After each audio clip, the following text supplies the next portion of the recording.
Hi guys, I'm not going to do reading from the Acts of the Apostles today because it's really raining outside. It's a terrible day outside. And plus Mike from Around the World is live very soon. In the meantime, I'm going to play something else because we all know Paul flogs his stuff too much. So we'll watch something else until Mike starts coming on because we don't want to hear all of Paul's songs. So I'm not doing a reading today because it's raining outside. It's a miserable day here. The Queen's dead. Let's see how that affects the world. Queen of Lizard Breath.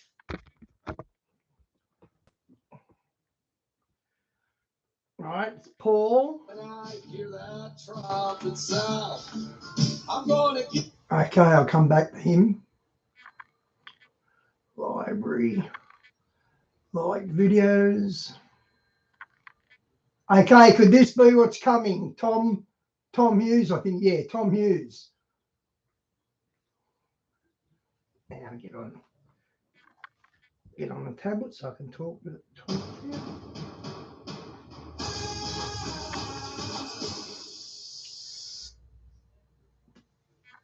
Mission Control, this is your mouth speaking. Hey Diane, good to see ya. Removes 10 times more bacteria than regular toothpaste. It's one small soak for our partial, one giant leap for mouth kind. Second day, wish me luck, mate. If your mouth gets old, it would ask for Polydent. Man, we have an exciting time. I'm looking at everybody that's watching this. This is cool. Seeing people from all over the place. Totally cool to see. And I see some people from Texas and Florida. And I've been hearing that the governor of California is kind of upset because people from California keep wanting their... Diane, if you hear Mike come on before I do, can you let me know, please? And I'll go straight to Mike. freedoms. So they're deciding to move to Texas and Florida. And apparently that's bothering the governor here in California. And I say, hey, praise God, that's great. I was visiting some friends in Texas just the other day. Had a great time. Thanks, Di. Beautiful place, beautiful state. I'll keep checking in too, though. People. It's great. And Florida's not too bad either, by the way. It's pretty nice. Hey, so listen, have exciting things coming.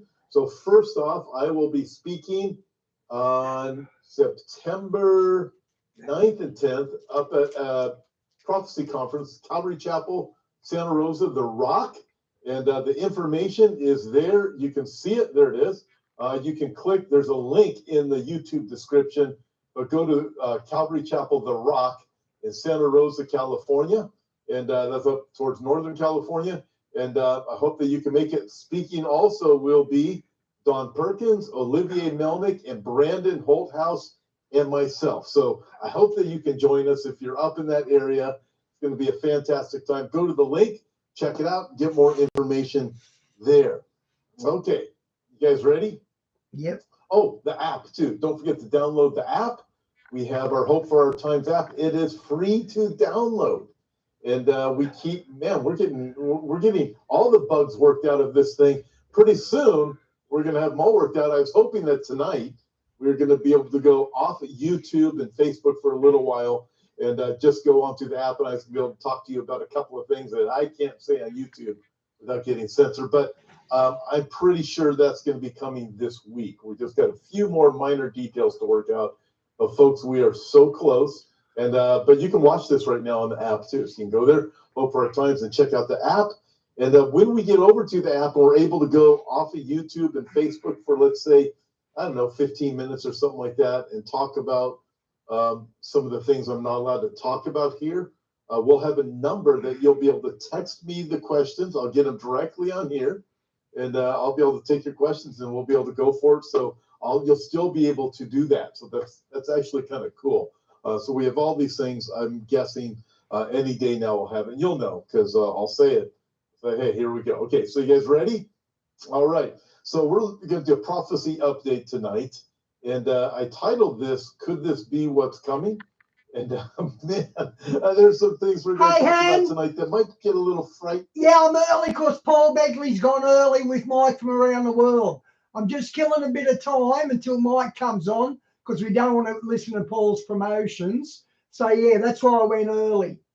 Listen, no, I'm going to rephrase it. If you don't know Jesus, they will be a little bit challenged And Paul spoke a bit earlier, and he said there's a lot of things are going to happen now because they couldn't do it when the Queen was alive. So it looks like it's going to be an interesting video. To anybody. But if you know the Bible and you know what Bible prophecy has to say, you're going to go, okay, all right, yeah, this explains a whole lot, and we can see where this is going. So next Sunday night, I believe I'll be back in one of the minor prophets. Don't know which one yet, but that's my intention to be the minor prophet. And tomorrow, Monday, John Haller's going to be joining me live. So that's going to be pretty exciting. Okay, so you guys ready? Okay, so we have this prophecy update. First thing to note before we get into the 4 points I'm going to bring up is this one. Look at this. Okay, I'm guessing my net's dropped out. Hang on.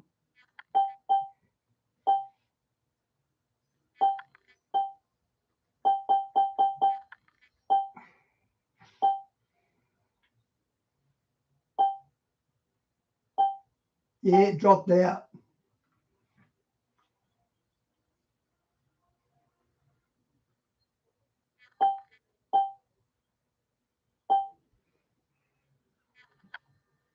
quietly says UFO threat is expanding and not all are man-made. Well. Folks, this is getting more and more interesting each day as we just hear about the UFO stuff. You know, what's it going to be used? Is this going to be used as some type of... I don't know why it focuses in and out. Hang on. Or is it just more... There's Squizzy. Deception. I personally believe these things are demonic. Squizzy! Many prophecy conferences I spoke at. Look at this one. This one's great. Aliens probably ride past Earth and lock their doors. That's great. They look and go, oh, hey, I'm not stopping on this planet. And I think it's kind of funny. We're going to need a little bit of humor for tonight. Okay, before we get to the message, one final thing I want to note, and this is a reminder that, excuse me, all of us need to remember. Jesus himself said in Luke chapter 21, he said, as during all of the discourse, he's prophesying to the time that's going to take place during the tribulation period, mainly the second half of the tribulation period. And he said this, now when these things begin to happen, look up and lift up your heads because your redemption draws near. I want to make sure I open with these words of hope because we need them. We need to remember this, folks. Don't be too discouraged when you read the headlines. So I get a lot of people, I've said this before, you guys have heard me say it, people say we just talk about bad news. Well, quite frankly, I talk about Jesus and the good news, but when it comes to the news, there's just bad news out there. Yeah. And anything that's good that's out there seems to be kind of construed and messed up. We need to filter all the things that we hear through the Bible and through Bible prophecy. And I'm going to tell you this, much to my chagrin, I was disappointed to hear about a friend of mine. He's been a pastor for years, longer than I've been a pastor. He's been a pastor for, I don't know, 30 some years. And he was talking with another one of my friends, and he told him, he said, listen, you need to stop. You need to get out of that Bible prophecy. You just need to talk about Jesus and how much he loves you. And I'm thinking, you know what? No way. As a pastor, and this is the kind of stuff that's out there in pulpits. Wow. And we were friends at one time. And I look and hear, stop talking about Jesus coming back. Stop talking about Bible prophecy. To just talk about the happy things. Man, people need answers. People need to know the truth. And here's the truth. How do you talk about Jesus without talking about Bible prophecy? Bible prophecy is over a quarter of the Bible. Revelation tells us that Jesus is the testimony of Jesus is the spirit of prophecy. So how do you ignore over 25% of the Bible? It's greatly disturbing, especially when the words are given by Jesus himself. He wants his children to know, and we have pastors out there, the majority of them, that say, don't pay attention to this. Just talk about these things from Jesus when Jesus gives us these words. Friends, I think it's a great sin and a travesty when I hear these things. Yep. Terrible things. But nevertheless, let's get going. All right, I'm going to put this into context so we can understand some things. All right, in Daniel chapter 7, the Bible says this. I'm not going to read all. Okay, guys, let's just go and check if Mike's there yet. And if not, we'll just come back to it, which there is. is wrong. And Brock, you got a picture of this kid? Memphis has been shaken by several high-profile killings in recent weeks, including the shooting of a pastor during a daylight carjacking in her driveway, the shooting of an activist during an argument over money, and the slaying of a jogger who was abducted at her pre-dawn run, which we know they finally found her body as she was murdered. All of this going on in Memphis. There's a devil loose in Memphis. There's a demons loose in Memphis. And this guy was one of them. This is a picture of him after he was arrested in the back of a cop car. And I don't know what else to say. The picture says it all. Something disturbing, something deranged, something demonically inspired or demonically charged, as Russ Dizdar would say. Certainly, it's the works of evil.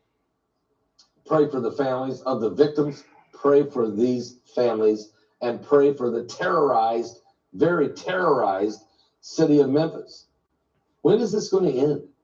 Or is this the beginning? Have we just begun to see the demonic charged individuals who are going to be stalking and causing the wickedness that's coming down the land? Speaking of stalking, we have a story about a vampire. Are you serious? Vampire? Yes. According to reports, a female vampire has been discovered. Archaeologists are saying. Okay, wait a minute. I just lost my place. So everybody, hang on. Okay. I don't think that's the start of the article. Okay. Here we go. An ancient human blood-sucking skeleton of a female vampire has been unearthed in Europe. The remains of a female vampire have been unearthed by archaeologists at a cemetery in Europe, according to Polish researchers. A team from the Institute of Archaeology at the Nicholas Kopernik University in Torun, a city just north of north central Poland, found the body in late August. The school confirmed it today. Led by Professor Dorotz Polinsky, this Polish researcher discovered a grave during his dig. The grave dates back to the 17th century in the village there, and it contained the skeleton of a young woman, according to a statement released by reports. A sickle had been placed on her neck, and a padlock had been placed on the big toe of her left foot. What does that mean? This is a ritual sign that the individual was identified as a cannibal or blood-sucking vampire. Matter of fact, even her teeth, she had fangs. You're looking at the body that's being unearthed there in the archaeological find. It can be assumed that for some reason those burying a woman were afraid that she would rise from the grave. Perhaps they feared she was a vampire, or they wouldn't have buried her. The way they use that sickle and the lock on the left toe, that was significant to recognize and identify this individual as a vampire. Are you serious? Are you serious? Show the thing. It's a very eerie thing, but there seems like when you start talking about, I'm not saying like a vampire that's immortal vampire like Hollywood, but we are dealing with, there are people who actually suck blood of other humans. Yeah, that's and true. They do it in a very satanic rituals. And they really do. And this is a practice that's been done by pagans going way back, as far as Dagon and Baal, and even further than that. The Sumerians wrote about it and other ancient civilizations. Are you serious? There you see the sickle that was in her chest, and on her toe was the lock, a lock around her left toe. It's strange, but we're living in strange times. And that which is done in secret will be shouted from the housetop. Are the demons being released? I think they might be. Well, Mike around the world says they might really be as the announcement today of King Charles III. Mike from around the world sent an email within the hour of the death of the Queen. This email he sent to Heidi and I. He said, "Dear Pastor and Heidi, while the world showcases the death of the Queen, there exists a greater significance. In fact, a great marker for the times we live in. There are earthly policies set by high-ranking men, policies that can never be implemented under the rule of a queen. With the passing of the Queen comes an old declaration. The declarations that can only be initiated by a king. These times are significant in many regards, and I, for one, am thankful that you have continued to coordinate the encouragement and education of the remnant. That's you, the body of Christ." We have also more information. So Mike's going to be here. What does Mike mean? What? What do you mean, Mike? Old declarations. Are you old policies that were put in place by high-ranking men? Are you talking Illuminati? And if so, are you saying that King Charles III could be asked or has been asked to implement these changes, these policies on a global scale? Remember, the last king of England, who died in 1952, King George VI, was very instrumental in helping win World War II, and standing strong and helping Winston Churchill. He also then participated. Okay, Charles done a speech about 6 months ago where he said there's a coming leader that's going to need trillions of dollars to settle climate change. So he spoke about a coming world leader that's going to need trillions of dollars to combat climate change. So, yeah, so maybe they needed a king like Charles in first before they could do it. That's After what the Mike war, seems to be in the suggesting. establishment of what we have now, the world order. He was involved in saying, yes, the independence of Taiwan was signed off on by King George in 1948. The independence of India signed off on by King George in 1948. The establishment of Israel as a nation was also signed off on. The signature was also on the document. King George The fifth. the sixth. And I say the eighth, I meant the sixth. fifth. The sixth. 1948. Those three big, huge moves. And a new, really, it was a current global order we have now. But is there another order about ready to be started? A new world order? A great reset? Is there policies that they've just been waiting for 7 decades, literally 70 years, for this man to finally take the throne? And if so, will he be a righteous king like King George VI? Or will he be another type of king? This is something I can't answer, nor will I speculate. But I will say this. What is it that Mike from around the world knows? What is it that he is trying to say? What is it he's going to tell us tonight about this very subject? Folks, we come back.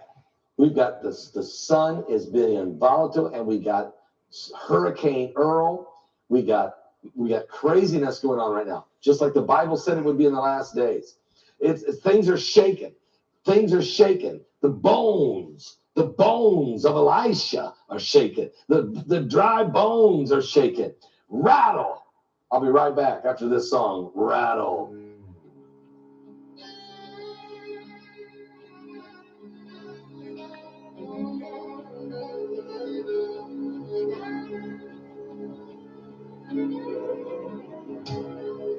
Come on, Paul. Ever stopped you? Okay, let's go back to this dude, Tom Hughes.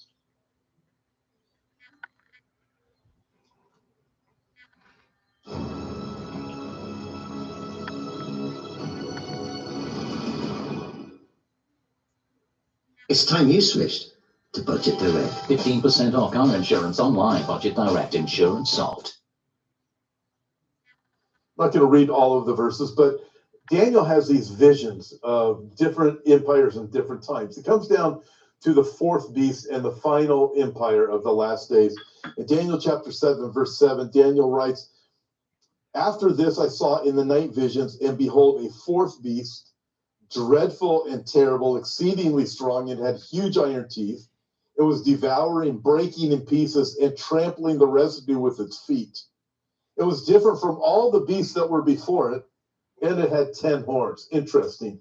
Huge iron teeth, devouring, breaking in pieces. This is talking about the people on the planet, just destroying them and crushing them, trampling the residue with its feet. Different from all of the others that were before. So think of all the world empires prior to the last days empire of Antichrist. Different from all the rest of them. This one is going to be global, as the Bible describes it. And it says it had 10 horns. I was considering the horns, and there was another horn, a little one. That'd be Antichrist, coming up among them, among the 10, before whom 3 of the first horns were plucked out by the roots.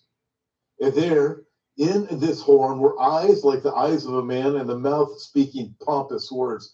So this is talking about Antichrist. He's this 11th horn, pompous words.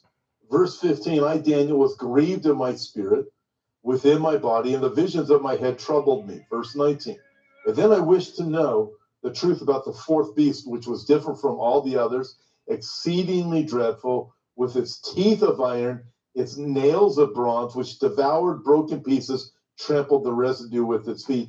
And I wanted to know about the 10 horns that were on its head, and the other horn which came up, before which 3 fell, namely that horn which had eyes and a mouth which spoke pompous words, whose appearance was greater than its fellows. So Antichrist, the kingdom of Antichrist is going to be crushing and devastating. If you study Bible prophecy, you know about the 10 kingdoms. We understand that.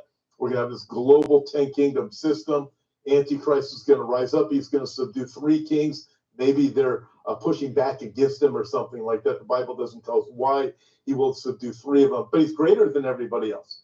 As you continue to read about Antichrist, you find out he's more charismatic than anybody else that's ever lived before.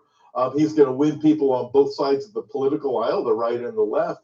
He's going to be exceptionally deceiving. He's going to appear to work all kinds of miracles along with the false prophet. My friend Jeff Kinley has an excellent book called Interview with Antichrist. You can get it. Tells you a lot more about him. But he continues, then he says this. I was watching in the same horn that the Antichrist was making war against the saints and prevailing against them. That same thing is confirmed in Revelation chapter 13. Until the Ancient of Days came. That's Jesus. And a judgment was made in favor of the saints of the Most High. And the time came for the saints to possess the kingdom. Now listen, it says this. Thus he said, the fourth beast shall be the fourth kingdom on the earth, which shall be different from all other kingdoms, and shall devour the whole earth, trample it and break it in pieces. The 10 horns are 10 kings who shall arise from this kingdom. So there's going to be a global system. Out of the global system, it appears after it's formed, there's going to be 10 kings that are appointed. Friends, I believe we are watching the formation of this global system right now, and we're going to look at it. But we know from Revelation chapter 17 that the 10 kings give their power and authority to the beast for 1 hour. Interesting. He shall speak pompous words against the Most High, against God. He's going to be blasphemous, the Bible also tells us. You ever hear Yuval Noah Harari, the blasphemous things he says, the pompous things he says against God? Man, other than that, he doesn't fit the description of Antichrist. But that part of his personality does. So Antichrist will come with all of these characteristics that are listed in the Bible, and exceptionally charismatic. He will persecute the saints of the Most High. He shall intend to change times and law. Interesting. What is that about? Is that about the Jewish laws, the feast days? Is that about how we measure everything? Is it about Sundays? Because we worship on Sundays. Is it about the Shabbat, Saturdays? Because Jews celebrate Shabbat, the Sabbath, on Saturday? Or I've talked with friends about this. Is he going to attempt to change the climates and that sort of thing? It's just so fascinating to me. Then the saints shall be given into his hand for time, times, and half time. for 3.5 years, the second half of the tribulation. But the good news is, and this the reason I'm reading this last part, because we need the good news before we go on. The court shall be seated, and they shall take away his dominion, to consume and destroy it forever. Then the kingdom and dominion and the greatness of the kingdoms under the whole heaven shall be given to the people of the saints of the Most High. His kingdom is an everlasting kingdom, and all dominions shall serve and obey him. So this is speaking of the end when Jesus returns and Antichrist has been done away with, and we will get to rule and reign as kings and priests with the Lord in the millennial kingdom. Verse 28, this is the end of the account. As for me, Daniel, my thoughts greatly troubled me, and my countenance changed, but I kept the matter in my heart. Okay, folks, are you ready? All right, I'm going to start off. I got 4 things I'm going to bring up in our time together, and then we're going to go to questions. And the first one is this. Number 1 is the Deagel report. Now, many of you have heard of the Deagel report or the Deagel report. I'm not sure how to pronounce it. Some of you have never heard of it. So we're going to go into this a little bit.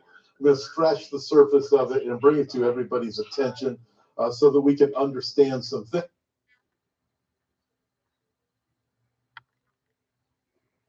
By there are policies that cannot be implemented under the rule of a queen. They've been waiting. That must be a king in charge. And what are these old declarations? And what does that mean? And what these declarations that can only be initiated by the king? What is that?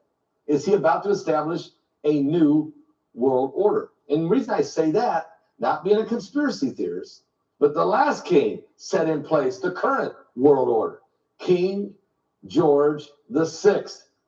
It was during World War II that he was a hero. The daddy of Queen Elizabeth II. He stood in there toe-to-toe, arm in arm, shoulder to shoulder, along with Winston Churchill, inspiring a nation and the military to hang in there, to hold on under the onslaught of Nazi Germany. And then after World War II was over, it was King George VI whose signatures were signed in the agreeing to let Taiwan become an independent nation, 1948. He also signed the documents that said India would be independent nation, 1948. And his signature is also on the resolution that was voted on, along with Harry Truman's, declaring that Israel would become a nation. Guess what? 1948. And other status quo and current world order established decree that has been in place for the last, since 1948. So now, this man takes the throne. King Charles III. Will he be a righteous king? Or is he not? What is the Bible? He is the head of the church, the head of the Church of England. He holds the same similar power than Pope Francis does, the Pope of Rome. And being the head of the church of an entire empire is huge. What he says matters. You see, after Joe Biden, Charles will still be there. After the next president, there will still be King Charles. Matter of fact, Queen Elizabeth, her 70 years on the throne, she lived through the 14 U.S. presidents and 15 prime ministers of England and 7 popes. And she was involved in major world decisions, but there are some decisions, according to Mike Around the World, that can't be implemented under a authority of a queen. There must be a king on the throne. Something is about to happen. Miss ZD is saying it right. Are you serious? Something is about to happen. I know. It doesn't, oh, and by the way, we just stepped outside during the break. A unbelievably huge full moon tonight. So the Queen died on a full moon. A spectacular full moon over Indiana tonight. It felt eerie when we were standing out there. What does this all mean? And what does the Bible say in Proverbs chapter 29, verse 2? When the righteous are in authority, the people rejoice. But when the wicked bear rule, the people mourn. And then in verse 4, the same chapter says, the king by judgment establishes the land, but he that receiveth gifts overthroweth it. Corruption can overthrow a nation. What does this all mean? Are we on the brink of something totally different? And this isn't just about the UK and the wonderful people of the United Kingdom. I've been to England. I've been to London. I've seen Buckingham Palace way back in 1998. And I found myself there realizing that being a colonist, and that's what they call us Americans, and they've always called us that there's something prestigious there. This is a monarchy that's been around for over 1,000 years. Even They call Australians convicts. The Pommies call us convicts. Yeah. even many kings and monarchies could never make 1,000 years. You have to understand, it's rare that a monarchy lasts 1,000 years. So this is significant. Even Lucifer himself wants to set up a kingdom that lasts for 1,000 years. But only Jesus Christ will reign the whole world for 1,000 years. But you have to... Wow, no way. They've arrested Steve Bannon. Wow. Take your hat off. You have to take a step back and say, wait a minute. Here's a monarchy. Here's one that's been around for over 1,000 years. There's something significant taking place. And whenever King Charles III decides to put his signature on any kind of documentation of world decisions, you can know this, there'll be no major world decisions without a signature from King Charles III. And there won't be one, also, there won't be a major world decision without the signature of the Pope of Rome. These things are just locked in stone. And something's about to happen. According to Mike from around the world, something is about to happen. Oh, yeah, no. You can't even build back better without the king. You can't. No, you can't. We're going to talk about this. I'm going to tell you what Mike from around the world is saying. Again, our offer, let me just say this right now. We always looked at an offering on Thursday night. We really do that. Your tithe and offerings. A lot of people like to give. This is a great time to give right now before Mike gets here and gets started. And we are going to do this. This webinar, this entire DVD set is available for $70 on our website. It has 9 discs, including this film right here by Bart Begley, awesome, called Obamagate. It's a great film. But there's other 8 speakers in this great webinar in Deep State. They include, well, actually 2 presentations by Doug Hagman, part 1 and part 2, each one over an hour long. Then we have retired General Jerry Boykin. He talks about a new world order. He tells you about the insides of the deep state and how his faith in Jesus Christ has kept him rooted and grounded during this. And he gives some predictions in here. He tells me about things that's going to happen. And so now after the death of the Queen, you start to wonder, are the things he talked about to be, are these policies he mentions here, are they about to be implemented? Then there's Lisa Haven, a powerful presentation, guys. You also get Laura Eisenhower, the great-granddaughter of President Dwight D. Eisenhower. She was recruited by the deep state. She tells you that. She was recruited and was in the same class of individuals along with Barack Obama. She shares that. She says it in deep state. And she tells you much more, including the space program, NASA, and the program to Mars. She'll tell you all about that. Mike Around the World unveils a lot of deep state secrets.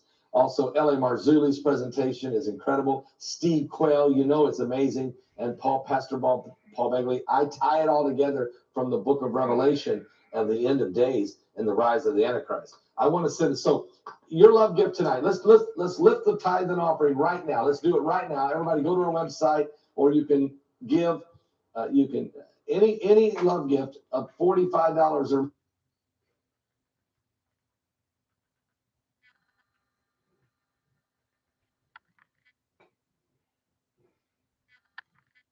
Planes aren't crashing and no one can see why. You think this is deliberate? The worst case is unfolding. Just tell me what I've got to do. Matthew Fox stars in the brand new Stan original series, Last Light, now streaming only on Stan. Little things like staying home if we're unwell make a big difference and help keep us all COVID safe. We can understand some things. So I first heard of the Deagle report quite some time ago, and it was troubling. And the Deagle report basically says there's certain countries in the world that are going to have mass depopulation by the year 2025. And the Deagle report has kind of been one of those things that's been in my head and going, why is it? What's happening? And then along came the pandemic, and you start seeing things and you start to question a lot of different things. The Void in the UK has this about the Deagle report. You can get information from there, or the Deagle forecast, whatever you want to call it. In 2014, a little-known military contractor called Deagle Corporation published a projection of massive global depopulation by 2025. Now, it goes on to report here, and again, you can check it out yourself, Void UK, that's the name of the website, about the Georgia Guidestones, which were recently destroyed. But we've all heard about the Georgia Guidestones. One of them is to maintain a world population of 500 million. This number keeps on coming around. By the way, just before we move on, it's kind of interesting how Satan copies everything God does. Okay, when it comes to the Ten Commandments, how Moses comes down the mountain and he sees everybody worshiping this golden calf, and he takes the Ten Commandments of stone and he breaks them. So God writes some new ones. Interesting that the Georgia Guidestones are written in stone and then broken. It'll be interesting to see if they come back. Just fascinating. Just fascinating. Anyways, goes on to talk about this. The Deagle report has predictions about reduced populations, and those predictions have been removed. You can go to Deagle.com. I'm going to show you some info here in just a second. I'll say Deagle.com. You cannot get this at Deagle.com right now. You used to be able to. They pulled it, but if people have downloaded it, they still have it. The Deagle Corporation is a minor branch of U.S. military intelligence, one of the many secretive organizations which collects data for high-level decision-making purposes and prepares confidential briefing documents for agencies like the National Security Agency, aka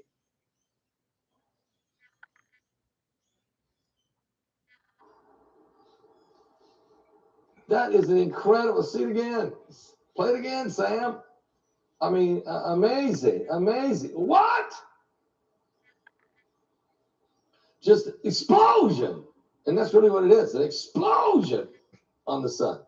So we're going to keep an eye on it. It did create, that its parting shot was an M2 class, but, we're going to keep an eye on it. The sun is, again, we have a full moon on the death of the Queen. Our condolences goes out to the King of England, King Charles III, and his family, and to the entire nation of the United Kingdom and the entire monarchy, or actually the entire kingdom.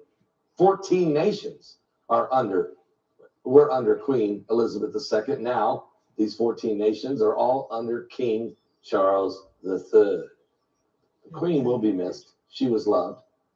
She was a very classy lady. You may not, and I may not have agreed with everything and every decision she made. And I'm certain that she tried her best to preserve the integrity of the monarchy. She had to deal with a lot of scandals within the family over the years. The death of Diana was probably one of the toughest things that they had to go through. Prince Andrew didn't do him any favors with his connections with Epstein Island and lately Prince Harry and Meghan, and that whole falling out with Prince William. There's Harry there. He was photographed in the car, headed into the castle, getting there as the news had spread of the death of the Queen. And he's even emotional in that picture. He is at the castle tonight with his brother William and the King King Charles III. William is now next in line to the throne. A lot of people have said that he has a special bloodline as coming from his bloodline from his mother Diana and from his father Charles. A lot of folks say keep an eye on him. He is someone who may be a world changer in time to come. But maybe the world changer has arrived. Maybe we're about to see an establishment of something we haven't seen before. This is what Mike Around the World said. And wait a minute. Yes, I got this story. President Trump. Yeah, the DOJ appeals the decision to appoint a special master. So the Department of Justice is appealing the federal courts. They're appealing this decision to appoint a special master in the Trump raid of Mar-a-Lago. The Department of Justice said it's appealing this federal judge's ruling to authorize a special master to review the documents the FBI seized from the former President Donald Trump's Mar-a-Lago home. The move came 3 days after Judge Aileen Cannon approved Trump's request for an outside watchdog to sift through the seized materials. The Department of Justice has opposed this request, saying it's already completed a privileged review of the documents. But the Department of Justice on today appealed a federal judge's ruling to authorize the special master to review the documents that the FBI seized from the Florida residence of the former President of the United States, President Trump. The Justice Department also asked Judge Aileen Cannon to pause her related order blocking the government from further reviewing documents marked classified that were found during last month's search of Mar-a-Lago, Trump's Palm Beach resort home. The moves came 3 days after the Cannon approved Trump's request for a special master to sift through the seized materials and to identify personal items and records that are protected by attorney-client privilege or executive privilege. The Department of Justice had opposed that request, saying a team of agency officials had already completed a privileged review of the documents and that a special master could harm the government's national security interests. We're going to have to see how this plays out, guys. We're going to see how this plays out. Also, we have a big-time hurricane now, Hurricane Earl. Hurricane Earl is threatening Bermuda and could bring life-threatening surf to the United States East Coast. Here we go. Yep, Hurricane Earl. This thing's a monster. It really is. And it's getting bigger and bigger and bigger. According to reports, Hurricane Earl is on the brink of turning into a major hurricane, threatening Bermuda with ferocious winds this evening.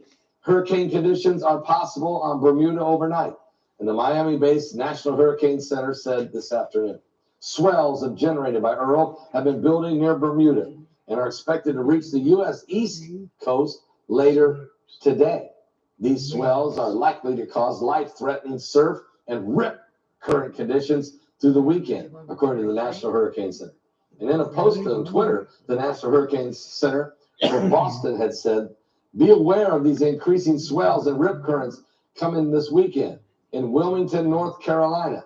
The weather officials are warning that powerful swells from the hurricane will impact the area through at least Sunday and could lead to rough surf and minor coastal flooding. So we can show them that, Brock. There's the tracking of Earl. And this thing is moving pretty quick now, as you see. It's starting to really pick up steam. It became a Category 2. By tomorrow morning, by 2 a.m., it'll be a Cat 3. It may even reach a Cat 4 on some other models I've seen. So good news is, unless it makes a weird left turn and heads straight for the East Coast, the mainland United States should escape this thing. But the rip tides, the currents are still very dangerous. Mike from Around the World is going to join us tonight. What did Mike mean when he sent this email to me and Heidi?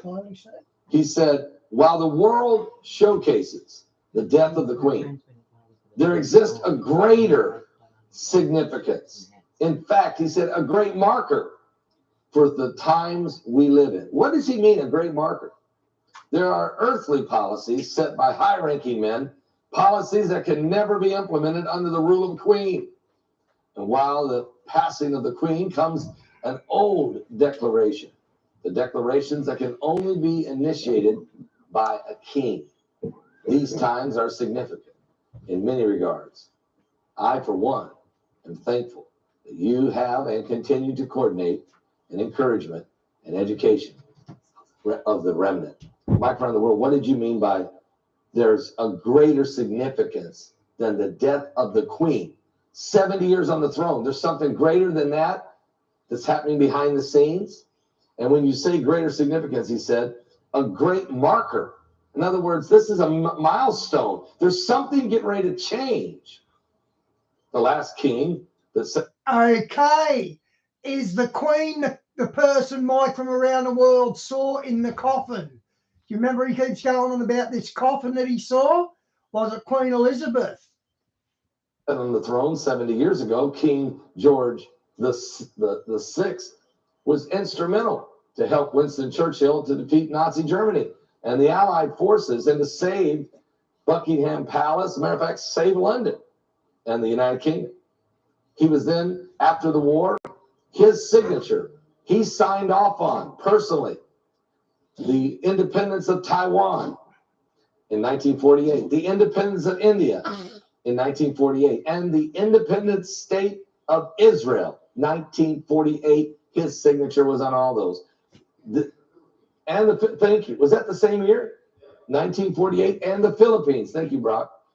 I mean, this is huge. In other words, King George VI was the king involved in the decrees of setting up this current world order we have. This is the current world order we're in. But there's a new world order coming. There's a change about to take place. Something deep, something dark. We already have Russia invading Ukraine. We know how bloody that's getting and how Vladimir Putin wants to be Peter the Great. We've already got President Xi, the dragon, that's romping and stomping, celebrating 100 years of communism, who are now got their eye on the prize to take Taiwan back, to take its independence away from it. Will King Charles, will he sign off on that? Will he sign off on allowing Palestine and a two-state solution, which is about to take place in this September, that there's talk that they will put on the floor of the General Assembly, the 77th General Assembly of the United Nations? Will King Charles III be instrumental in this? Guys, this is incredible stuff. Is this what Mike around the world's talking about, or is there something even? I think it's something even darker than this. I'm just throwing out some stuff that could definitely be world changing. Definitely a new world order. Is he a part of this great reset? And then what about Prince Harry? This is a guy you talk about the biggest loser in this whole thing. I mean, what I mean by that, not that Prince Harry's a loser. I mean, the man who's taking the biggest loss, the biggest hit. He loved the Queen. He gave up his position as seventh in line to the King with his wife Meghan Markle in this ugly situation between Prince Harry, his wife, and now King Charles III. He does look like King Edward VIII. Why is that? I know. King Edward VIII. Yes. Because see, King Edward VIII he was king and gave up his crown to King George. Now, Prince Harry is not giving up his crown, but he gave up his royal position. And now at the death of the Queen, where does he stand now? And is he an outsider looking in? And where's Prince Andrew in all this? I mean, does Charles bring him back and give him a stronger position, or does he completely kick him into the weeds? What does this mean? And who cares about really all the infighting between the royals? What's a bigger thing is, will there be the establishment of a new world order? Is it about to be now brought into play? Yeah, the King of Kings, thank you, is Jesus Christ, of course. And he comes, it won't matter who's on any throne. He'll be the man. He is the man. He is the Son of God. He will be the one that will rule and reign this world for 1,000 years. But what did Mike from around the world mean by this? And when we come back after this song, we're going to find out. I tell you right now, let's go ahead and do it now. We've got about 5 minutes before Mike is here. Let's go ahead and take up the offering right now.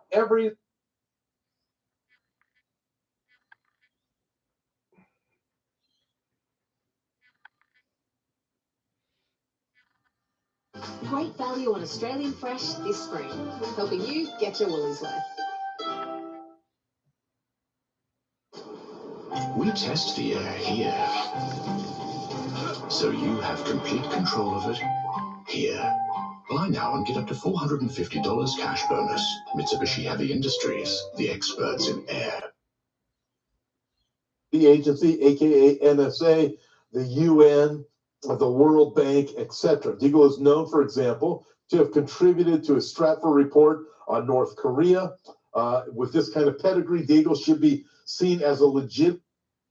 I'll let that Paul Begley song go through, actually.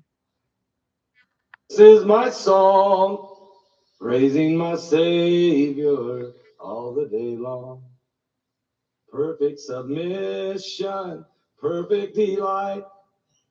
Visions of rapture now burst on my sight. Angels descending, ring from above. Echoes of mercy, whispers of love. This is my story, this is my song, praising my Savior all the day long.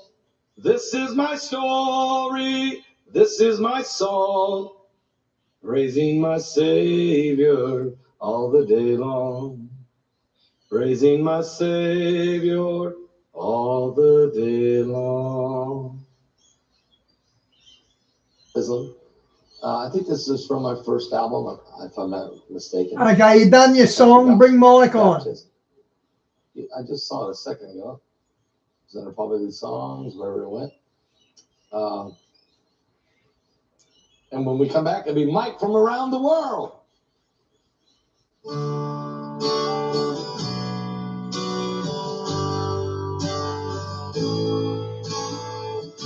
The summer breeze made ripples on the pond. His songs aren't too bad, actually. I just don't like the way he plugs himself.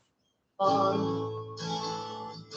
rattle through the reeds and the willow trees beyond. Daddy in his good hat and Mama in her Sunday dress watched with pride as I stood there in the water up to my chest. And the preacher spoke about the cleansing blood. I sank my toes into that East Tennessee mud. And it was down with the old man, up with the new. Raised to walk in the way of light and true.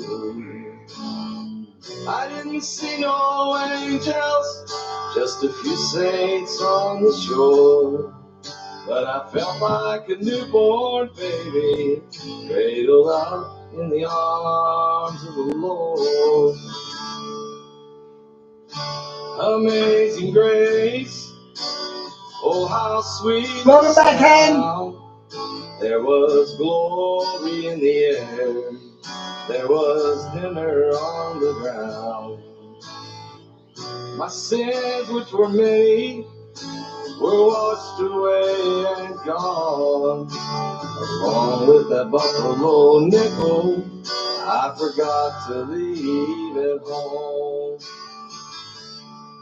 But that seemed like such a small, small price to pay for the blessed peace of mind that came to me that day. Down with the old man, up with the new. Raised to walk in the way of light and true. I didn't see no angels, just a few saints on the shore. But I felt like a newborn baby, cradled up in the arms of the Lord.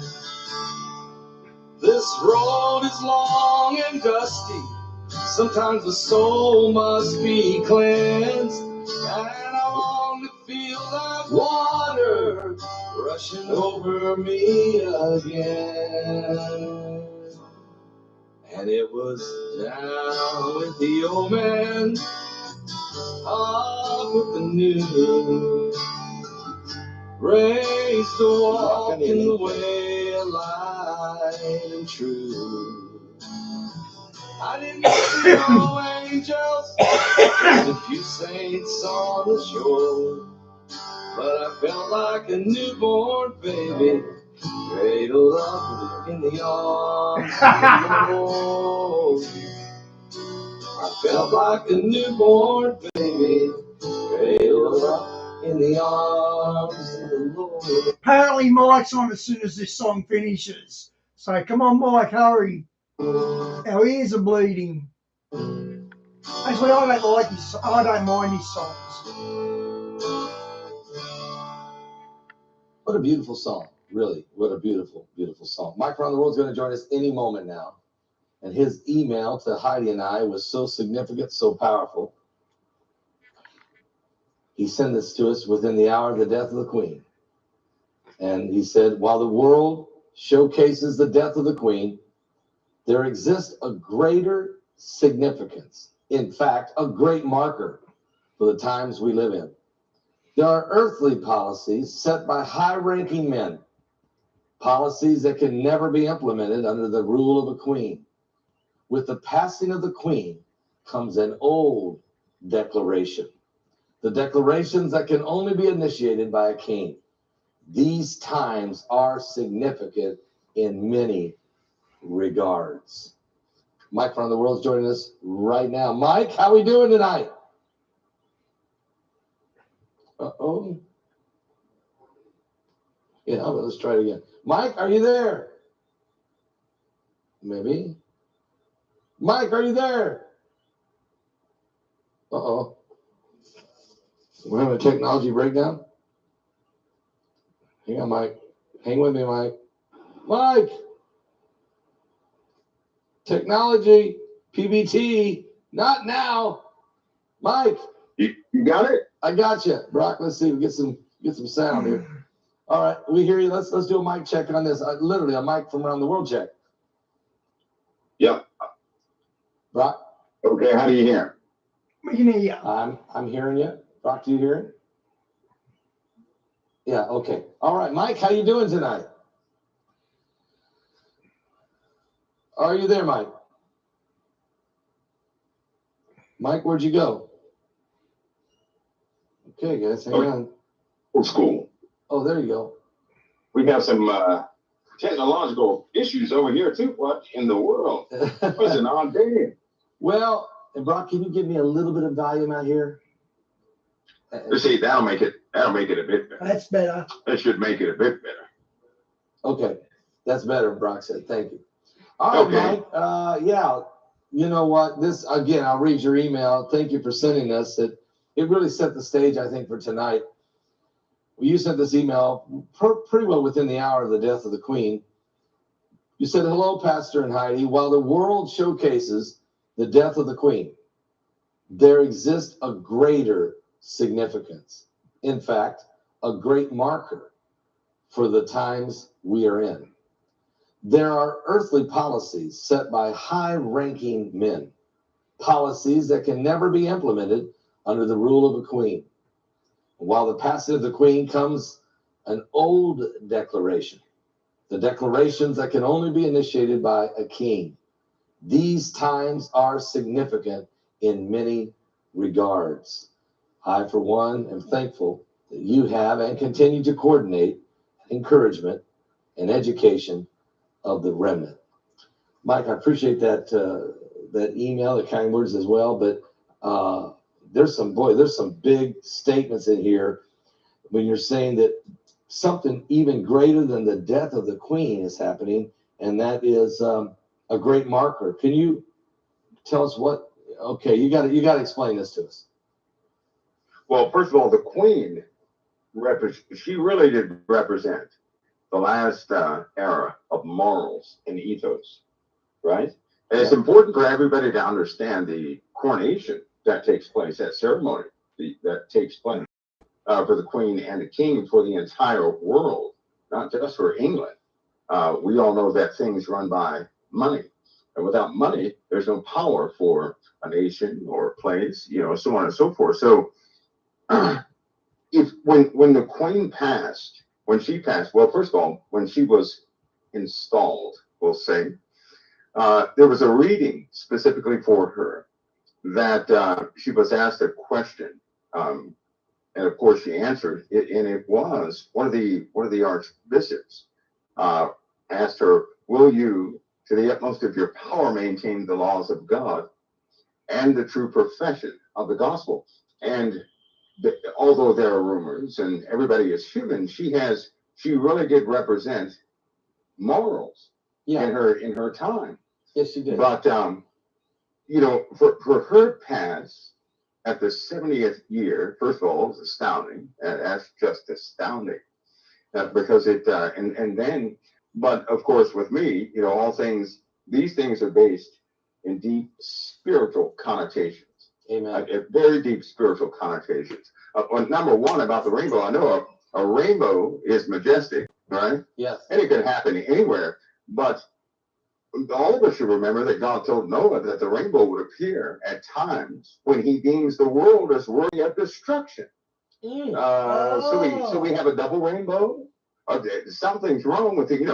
Everybody normally says, "Oh, it's so beautiful. That's a good thing." No, it isn't. That's not a good thing. It's a good thing that God won't destroy the earth. Wow, I never knew that. Right. But it only appeared in times when the earth was, when God's wrath was about to pour out. And during the reign of certain kings in the Bible, it did not appear at all. The rainbow did not appear at all during certain reigns of the Bible, and it did appear during those evil reigns. Yeah. So yeah, that certainly is a sign or one of those things. But of course, the queen passing, she was a queen. There are certain powers not installed to a queen. Although her coronation ascribed most of her powers, common powers, well, above common for royalty, she did not have the power of a king. A king represents something far more significant than a queen ever can. Number one, a king is a male. So under the queen's rule, if you notice, in the world, things were a little more subtle, right? A little different. No. Despite the changes in the world, there were no massive, great changes that took place. But now there's a king momentarily, and with a king, the red dragon is back, right? A queen cannot be a dragon. That came from Roman culture and the Parthians.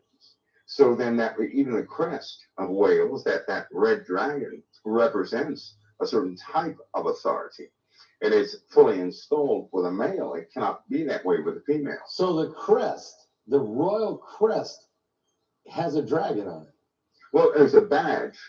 The red dragon is part of one of the badges that's worn on the uniform of the king. So wow, and that red dragon, that's at the feet of the Revelation 12 sign. Wow, it needs to be a male for that to happen. That makes sense. And that has very deep meaning. That of course has a Roman heritage. It goes back to the Roman Empire. Is what it goes back to. There are certain powers that are installed under each of those badges, by the way. And then we go back to the King James. King James. We go back to the first Georges that were in power. Some of the Charleses. that were in power. They had a kingship that was, their coronation was, if you want to call it that, it's a little different than a queen. They have greater powers, more expense, but most importantly, we've had the king's place was taken by the Vatican this entire time. Did you know that? So the king's position in the world was assumed by the Vatican. Because No. So had a you're saying queen. while the queen for 70 years was on the throne, the Vatican assumed the kingship. That's right. They had to get authority and Wow. policy, right? And From now him. that she has died and King Charles III is on the throne, even though he hasn't had the coordination yet, he is officially the king. You're saying that the power of the church, because I know the Church of England, Wow. you know, the Church of England, of course, the Queen was considered the head of the Church of England, but you're saying that the head of over her would have been the Pope. Does that shift back now to Buckingham? That's right. Because Wow. when she, during her coronation, right, they had, of course, let me see if I get this right. They had 9 chaplains. By the way, they were dressed in scarlet. 3 domestic chaplains followed them. Behind them were representatives of the free churches. There were 3 of the free, F-R-E-E, 3 of them. And that was the Presbyterian Church of England, Baptist Union, Methodist Conference, and the Free Church Federal Council. They followed behind them. And the representative of the Church of Scotland, of course, 3 moderators. They carry the cross. They always do everywhere they go. The cross of Westminster, and the old canon secretaries act representatives and keeper. Right. The canonized portion of the Bible is kept on the guard with them, by the way. And of course, the Knights of St. Michael and St. George. Now, these guys followed, that were in the Queen's coronation because they were part of the delegation of power. But a king assumes all authority, right? So, Yeah. so he has a kingship over those who rule in these subsidiary divisions. So everything will change. It most certainly will change, big time, fast and furious. Yeah, Hannah, I actually said that earlier before you come. I said Prince Charles said about 6 months ago in a speech, there's going to come a new world leader that's going to need trillions of dollars for climate change. Exactly, Han. He did say that. In fact, it is written by them that kings are justly called gods. This is them, not me. I'm not saying this is them. It says for that they exercise a manner of resemblance of divine power upon the earth. Now that's normally restored or kept for the Vatican. That's Wow. part of his description. Not anymore. That's going to be for the king. Wow. It says they take on God's attributes in the earth. Yeah. Right. Yeah. And then they make a statement. They say God had power to create, destroy, make, or unmake in his pleasure, give life or send death, to judge all, to be judged not according to none, to raise low things and to make high things low, at his pleasure. And to God are both souls and body due. And then it says, and the like power has the king. So the king has those powers in the earth. A king, and that king will be known, he's known as the lieutenant of God in the earth. So everything changes, Pastor Paul. Everything changes. That means long-held traditions that were not very old traditions, very old ideologies will come back. They're already installed. They'll be read before the people. They're going to be presented. Things will change. Everything will change. I mean, everything will change. Wow. So so basically, now I've been telling people earlier before you come on, of course, King George VI was involved with Winston Churchill and helping really preserve the United Kingdom while the Allied forces were coming in to rescue the world. And then in 1948, right after the war, he was involved in the establishment of the independence of the Philippines, the independence of India as nations, the establishment of Israel as a nation, and also the independence of Taiwan as an independent nation. And he signed off on all of those. I mean, King George VI. And so basically he was involved in what I would call the current world order. Yes, yes. And we haven't had a change in this current world order for 70 years. That's right. Now we're on the brink of something right. different. We've been That's talking right. about new world order. We've been, you were in this webinar we did, Deep State, which I'm making available for folks tonight, but you were in this. General Boykin was in this. Doug Hagman, all these people. And so are you saying, Mike, I know, now good that big up, we have man. King 70 years. I noticed that as well. Exactly 70 years. Good pickup. Charles III, that this is a great marker, a milestone, a shift, a paradigm shift. And there are you said in the email, there are high-ranking men, policies that can never be implemented under the rule of a queen that are going to be implemented.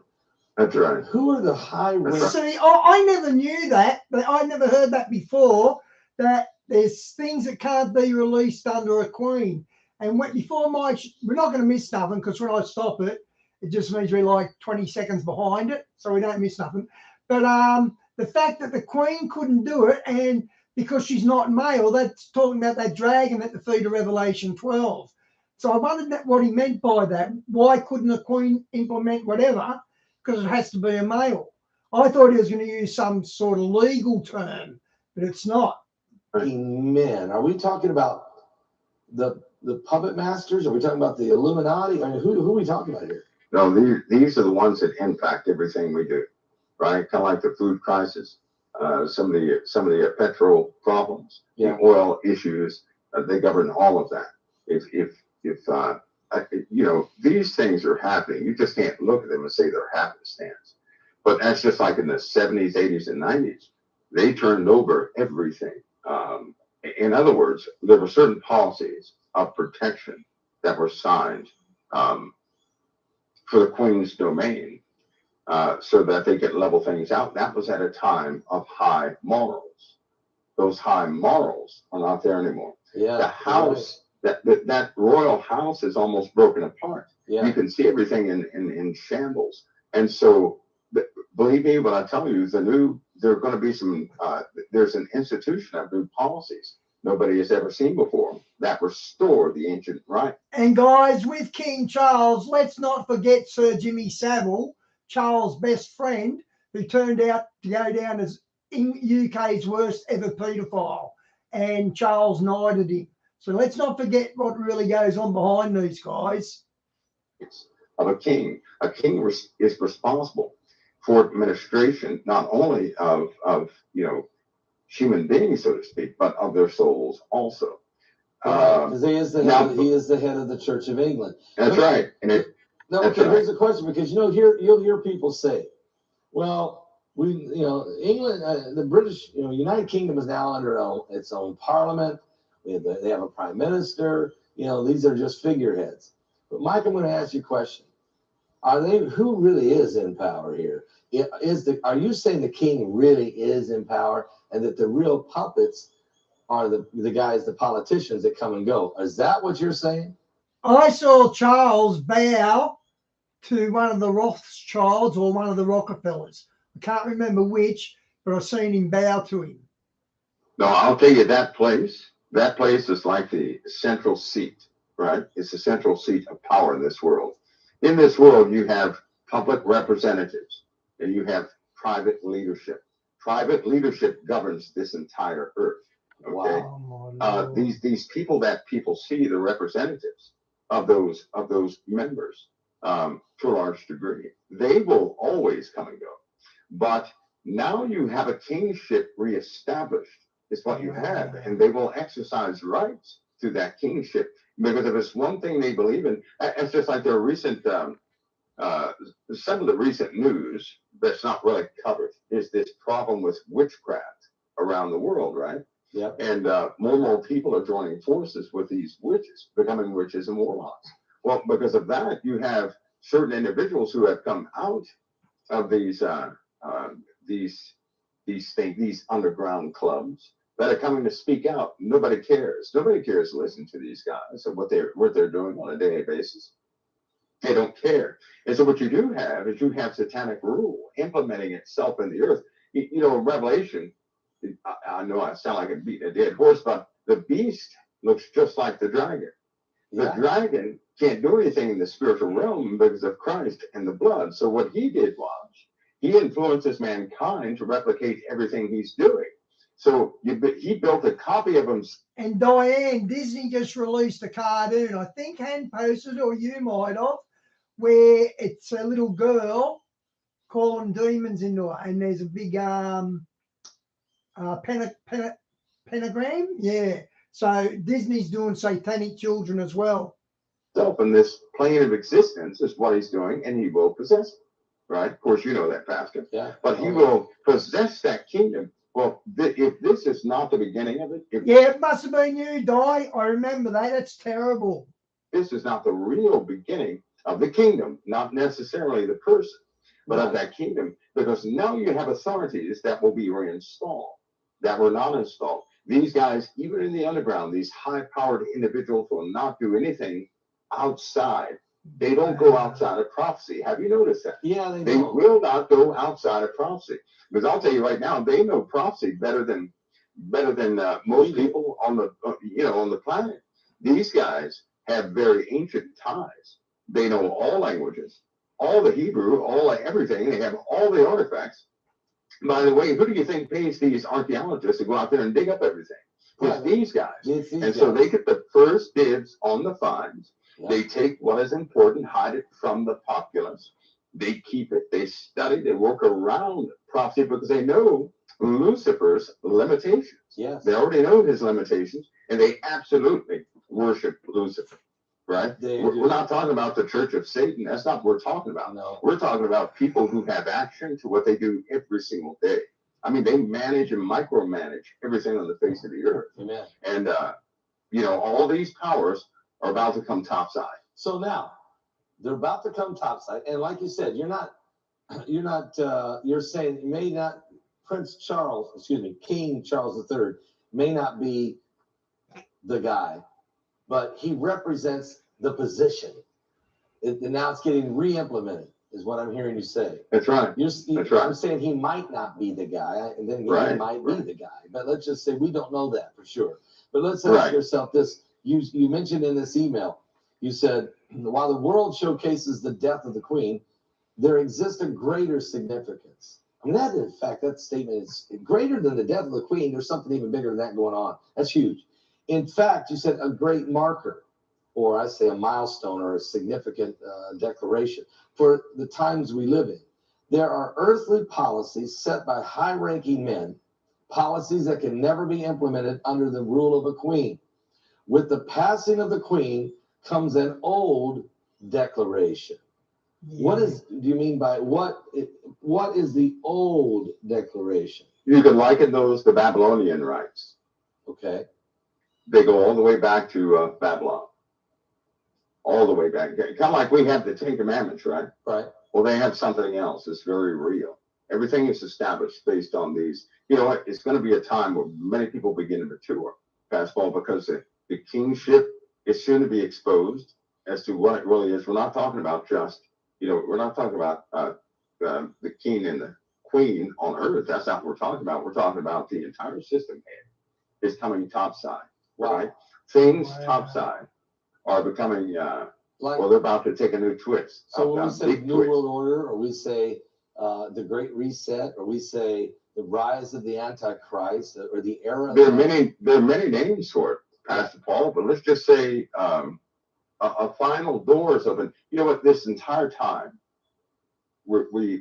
they have been making open declarations, and it seems like the more a person knows about it, the more frustrating it can be. For example, there are certain doors that they open, but every time they do this, people change. People change. Yeah. How can they cause people to be so polarized at this present time, right? Right. When think of this, our weather is just off the scales, right? Yes, it is. People are in dire straits just with the weather. If everything else was going okay, they would be in dire straits just with the weather. But then we have political problems in every nation. We have breakaways. We have countries that were once small per capita. Well, I'm not getting into the financial side, but these guys were tiny. But now they're mega nations like China, right?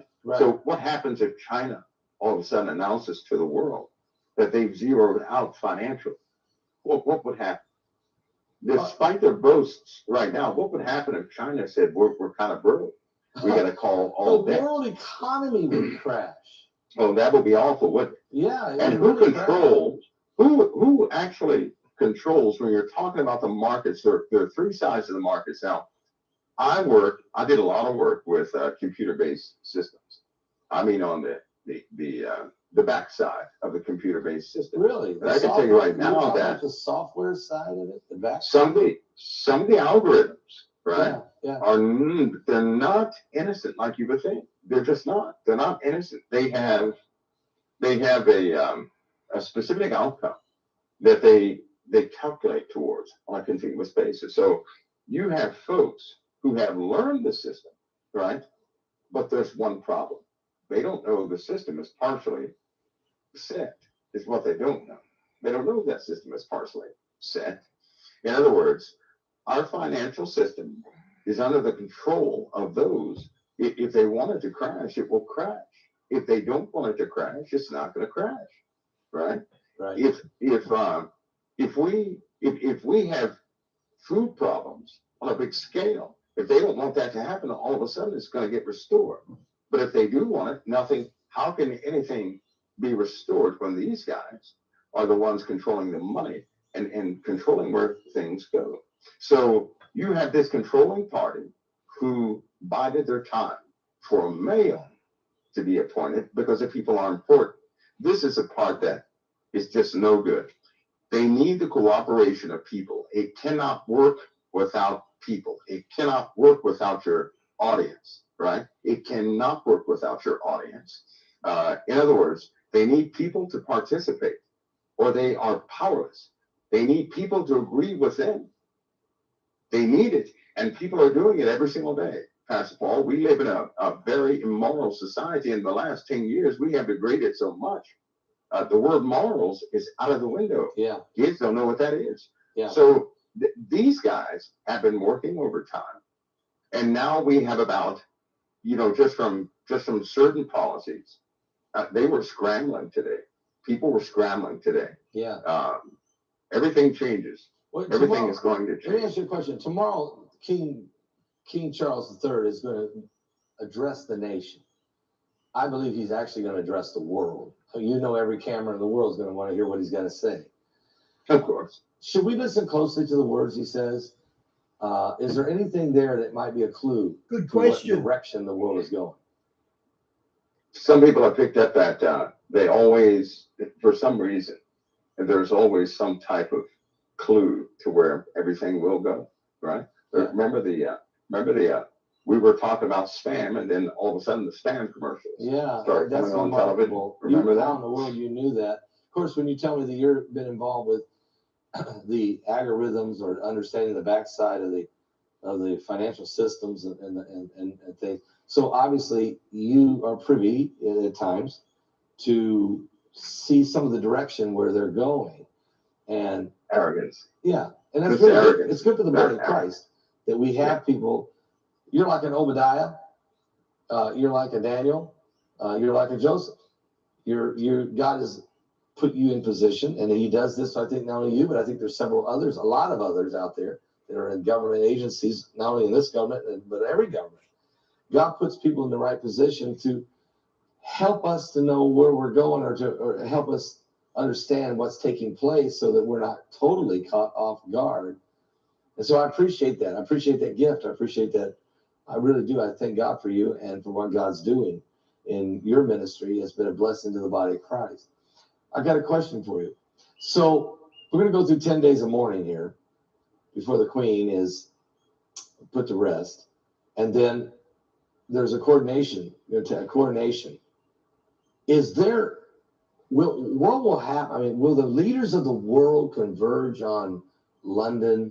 Is there some kind of certain spiritual rites or some kind of passage of rights, authorities that are going to be handed over or reestablished, I should say, with King Charles III? That's a very good question. I'll tell you this. If these leaders who have been so busy doing what they're doing, if they ever pause, then you know spiritual authority is being exercised over them. If they, because they haven't paused, right? So if this causes them to pause, for example, if all of a sudden Putin says, well, let's just slow down a bit, right? Or something like that, then something is exercised. What they're doing is yielding to a spiritual authority they absolutely know about. Wow. They know about this spiritual authority. Yes. Right? Things are not, of course you probably know, but things are not really as they seem to the average person. Everything in this world is largely governed by witches and warlocks. It is. I know. When you're looking at these rich folks and everything else, it's a shame that we look at. Sometimes you expect them to be these mechanical pieces in a machine that will perform as per their title. Unfortunately, these guys believe in the dark side of spiritual things.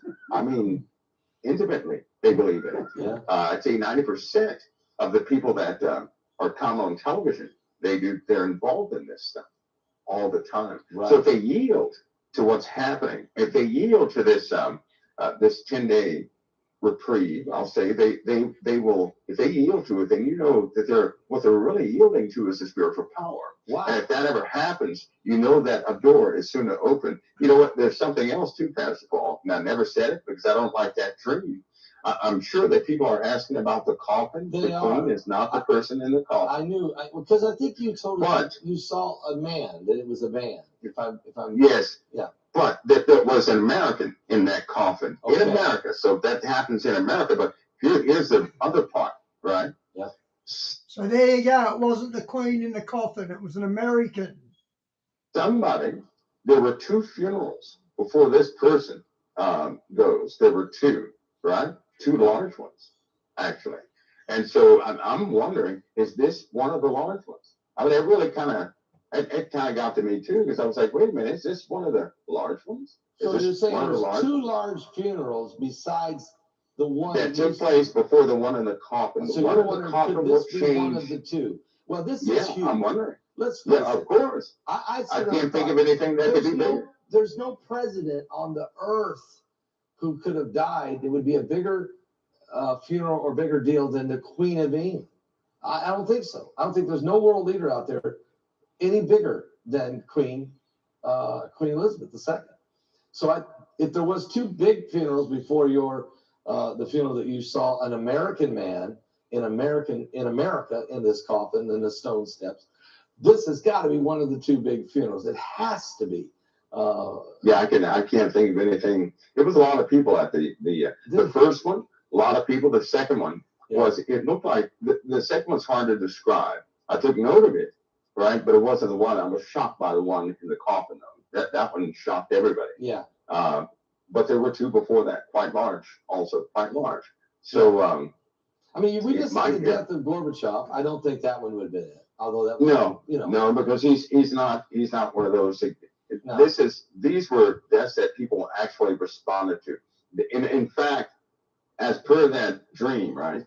Yeah. It started to change in people, is what it did. Each one started to change in people, and it just hit the boiling point.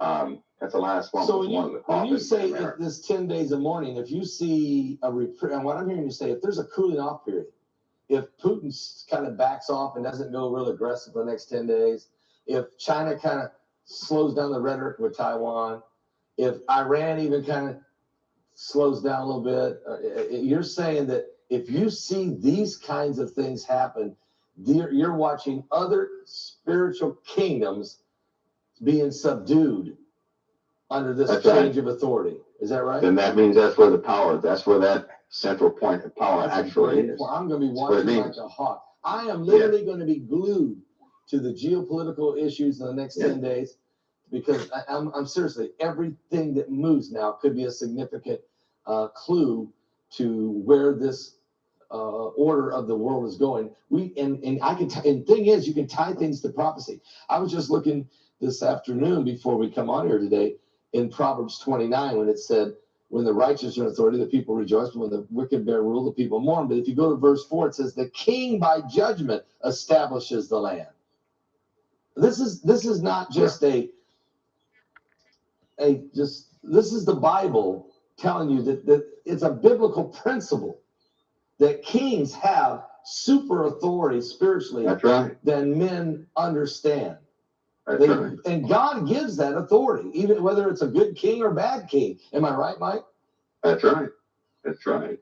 Because God appoints kings. Yeah, he does. So regardless of what they are, God appoints. Now, when one rises, I noticed something too, Pastor Paul. When a king rises through the death of another, right? Yeah.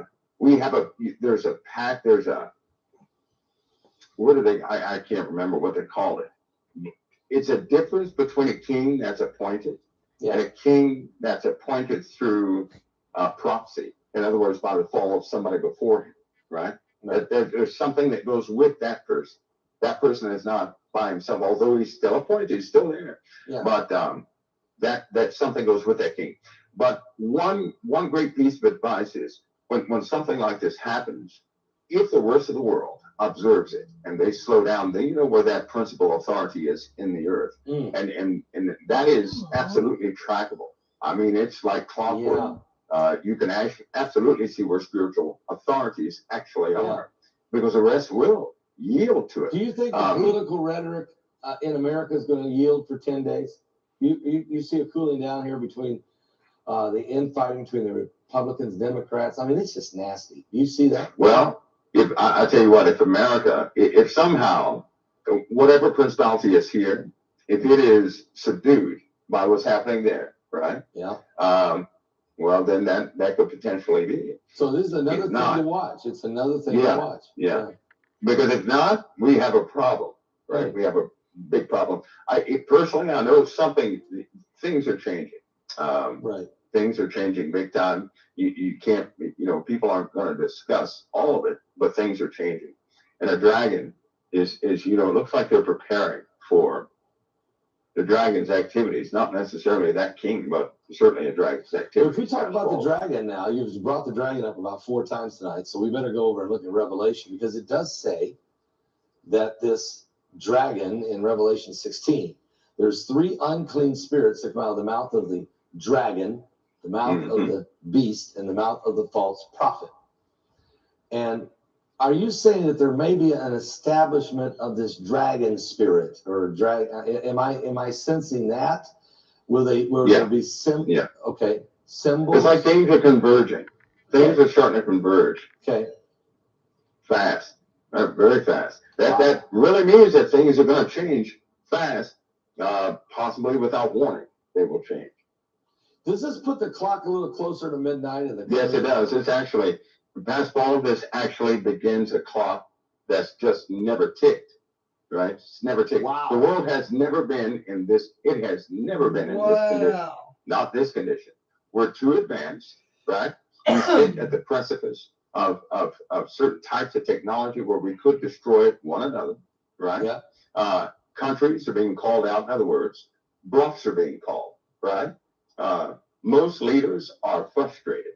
All the world leaders are frustrated. Yeah. And if you notice something about those, Pascal, who are I forgot, was it Revelation?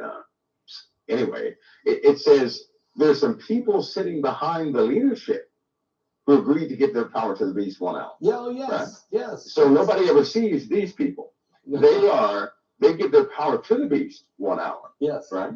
And but these people are in the woodworks, is what it means. And right now you have a lot of folks, you have these leaders in the world that it seems like they don't even qualify to be leaders. To be honest with you, it seems like they don't qualify. Well, I agree. It's almost like watching a cartoon or a well-scripted, I don't know, soap opera, I guess you could say. It's just full of drama. Do you think that the new Prime Minister of England, what are the odds that she gets in power 2 days before the death of the Queen, and she goes and sees the Queen? Is there anything significant there? Good question. Was there something weird there? I mean, the timing is impeccable. You know what? I think it is. When things are seen like this, right? I'll say this. Nobody has to believe it. I'll say this from experience. because I don't normally nothing catches me off guard. It just well, I'm not bragging. It just does not because I consider many things. But when you start to see all these little coincidences, right? Normally they point to something, right? If we're careful to observe, not add anything to it, not take anything away, just observe, they normally tell a very significant thing. Now we have eruptions that are about to begin, right? Volcanic eruptions that are about to begin. We have problems in the sun.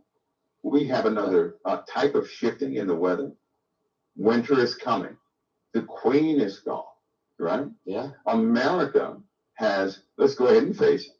We have some, America's in one of those wild card modes, right? Yeah. It's very, the future of America, although it's solid in some degrees, it's very, you don't know which way it's going to go the next day. In a political, political environment, it's very shaky and dangerous.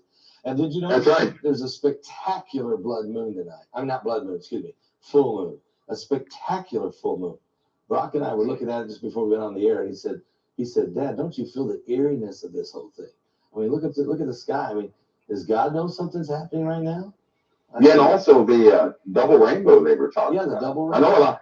Again, I know people thought that was good, but a rainbow's appearance, that really denotes that the world should be destroyed at the very moment. So are you saying, Mike, are you anticipating a major eruption, a volcanic eruption or an earthquake, some kind of really serious birthing pain, if you will, during this process, maybe even during these 10 days?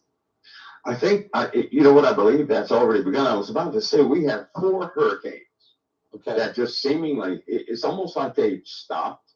It's almost like they're hesitant, right? Yeah. The weather patterns are just messing up the meteorologists because they're saying, wait a minute, we have the water flows are very consistent here. So why are they stalled?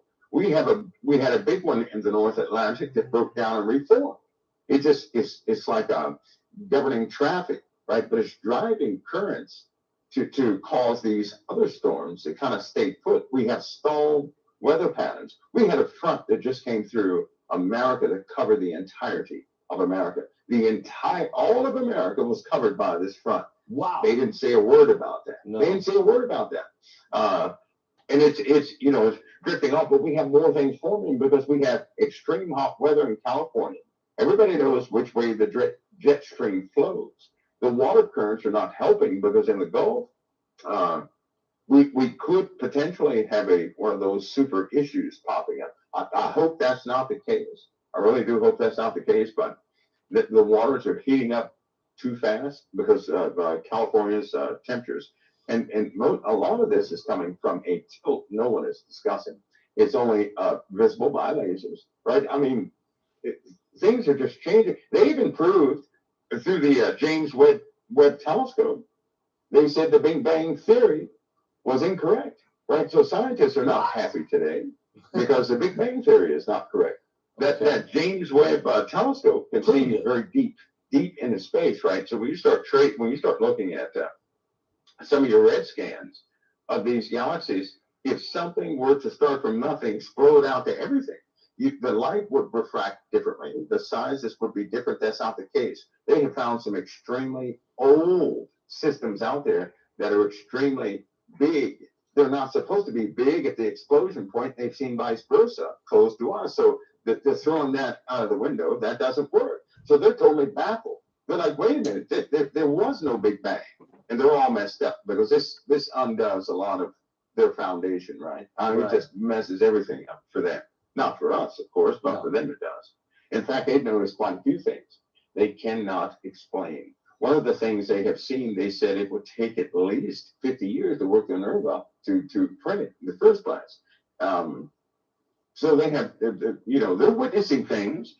They're not going to share it because they can't prove their own personal theories correct with it. I'm sure they're going to leak out on the web or something like that. So there are a few things upsetting some of the scientists, politicians, right? Yeah. Things they're doing, they're not working.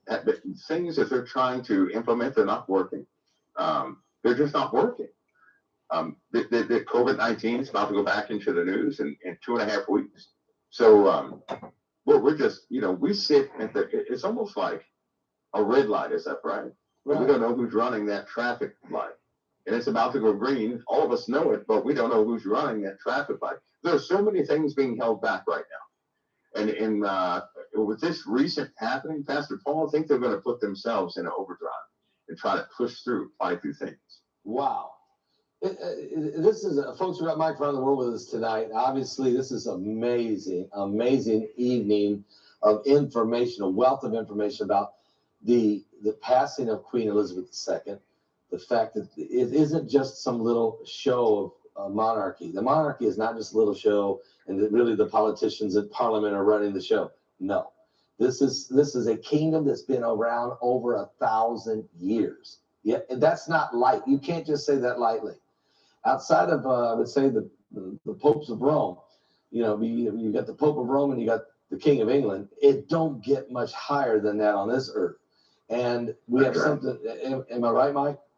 Yeah, and they let no one mess or change ancient rites. So everybody knows when you're dealing with a king, they let no one alter, amend, change the ancient rites that are about to be bestowed. So no one can change those things. And they are, in their terms, these are God rights of men in the earth, of a man in the earth, which is king. This is what they believe. This is their saying. This is their saying. Oh, yeah. King Charles III, of course, sitting on the throne. His coronation is going to take place. He's already the king. We're going to go through, like you said, Mike, there's going to be a lot of celebration. I shouldn't say celebration. There's going to be a lot of showcasing of the death of the queen. But something greater significance is going on in the background. Something much larger, a great, might call it a great marker of old declarations. They're going to be re-established. I think we're going to see this beginning of this new world order. And what I mean by that, it's a different order than what we've been living in. It is definitely going to be a different order. And it could be, for some areas, it could be a whole lot worse than what it's been. Maybe others it might see a little better, but it looks to me like we're moving into the era of the Antichrist. And Mike, you said a new clock started ticking. I don't know if you said new clock, but new clock. It's almost brand new clock. Brand new clock just started ticking.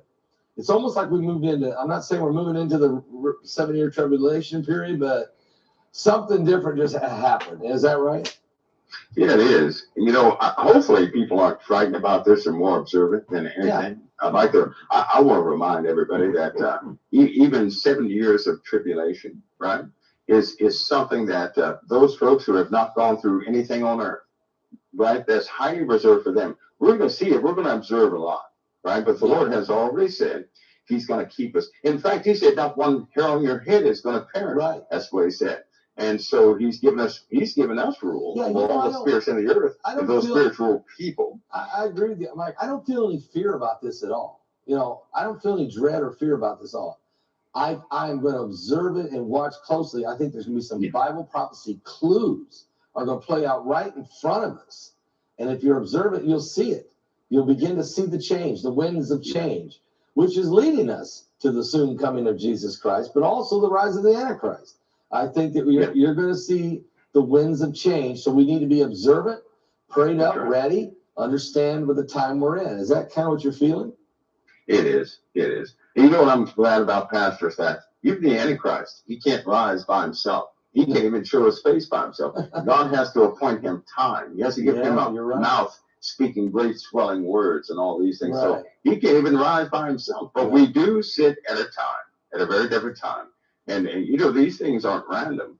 I believe these things are ordained. I do believe they are ordained. No matter how bad they look, I think they're ordained. Because every time they cut up in the world and things get worse in the world, it motivates a true believer closer to the Messiah, to Christ, to Jesus of Nazareth. It just makes a relationship that much better. Because sometimes we do, if given too much freedom, we do drift. We do. And when a problem comes, what do? We say, Lord, I need you. We go right back to him. So guess what? If I were in control of everybody and I said, hey, my kids only come close to me when there's a problem, If I was a good dad and loved my children, they'd have a problem once every 2 days. Right. All right. So I'd always be close to them. But, that keeps us. That's the Lord keeping us. Because if we ever drift too far away, believe me, there are wolves out there nobody has ever seen and nobody ever wants to encounter.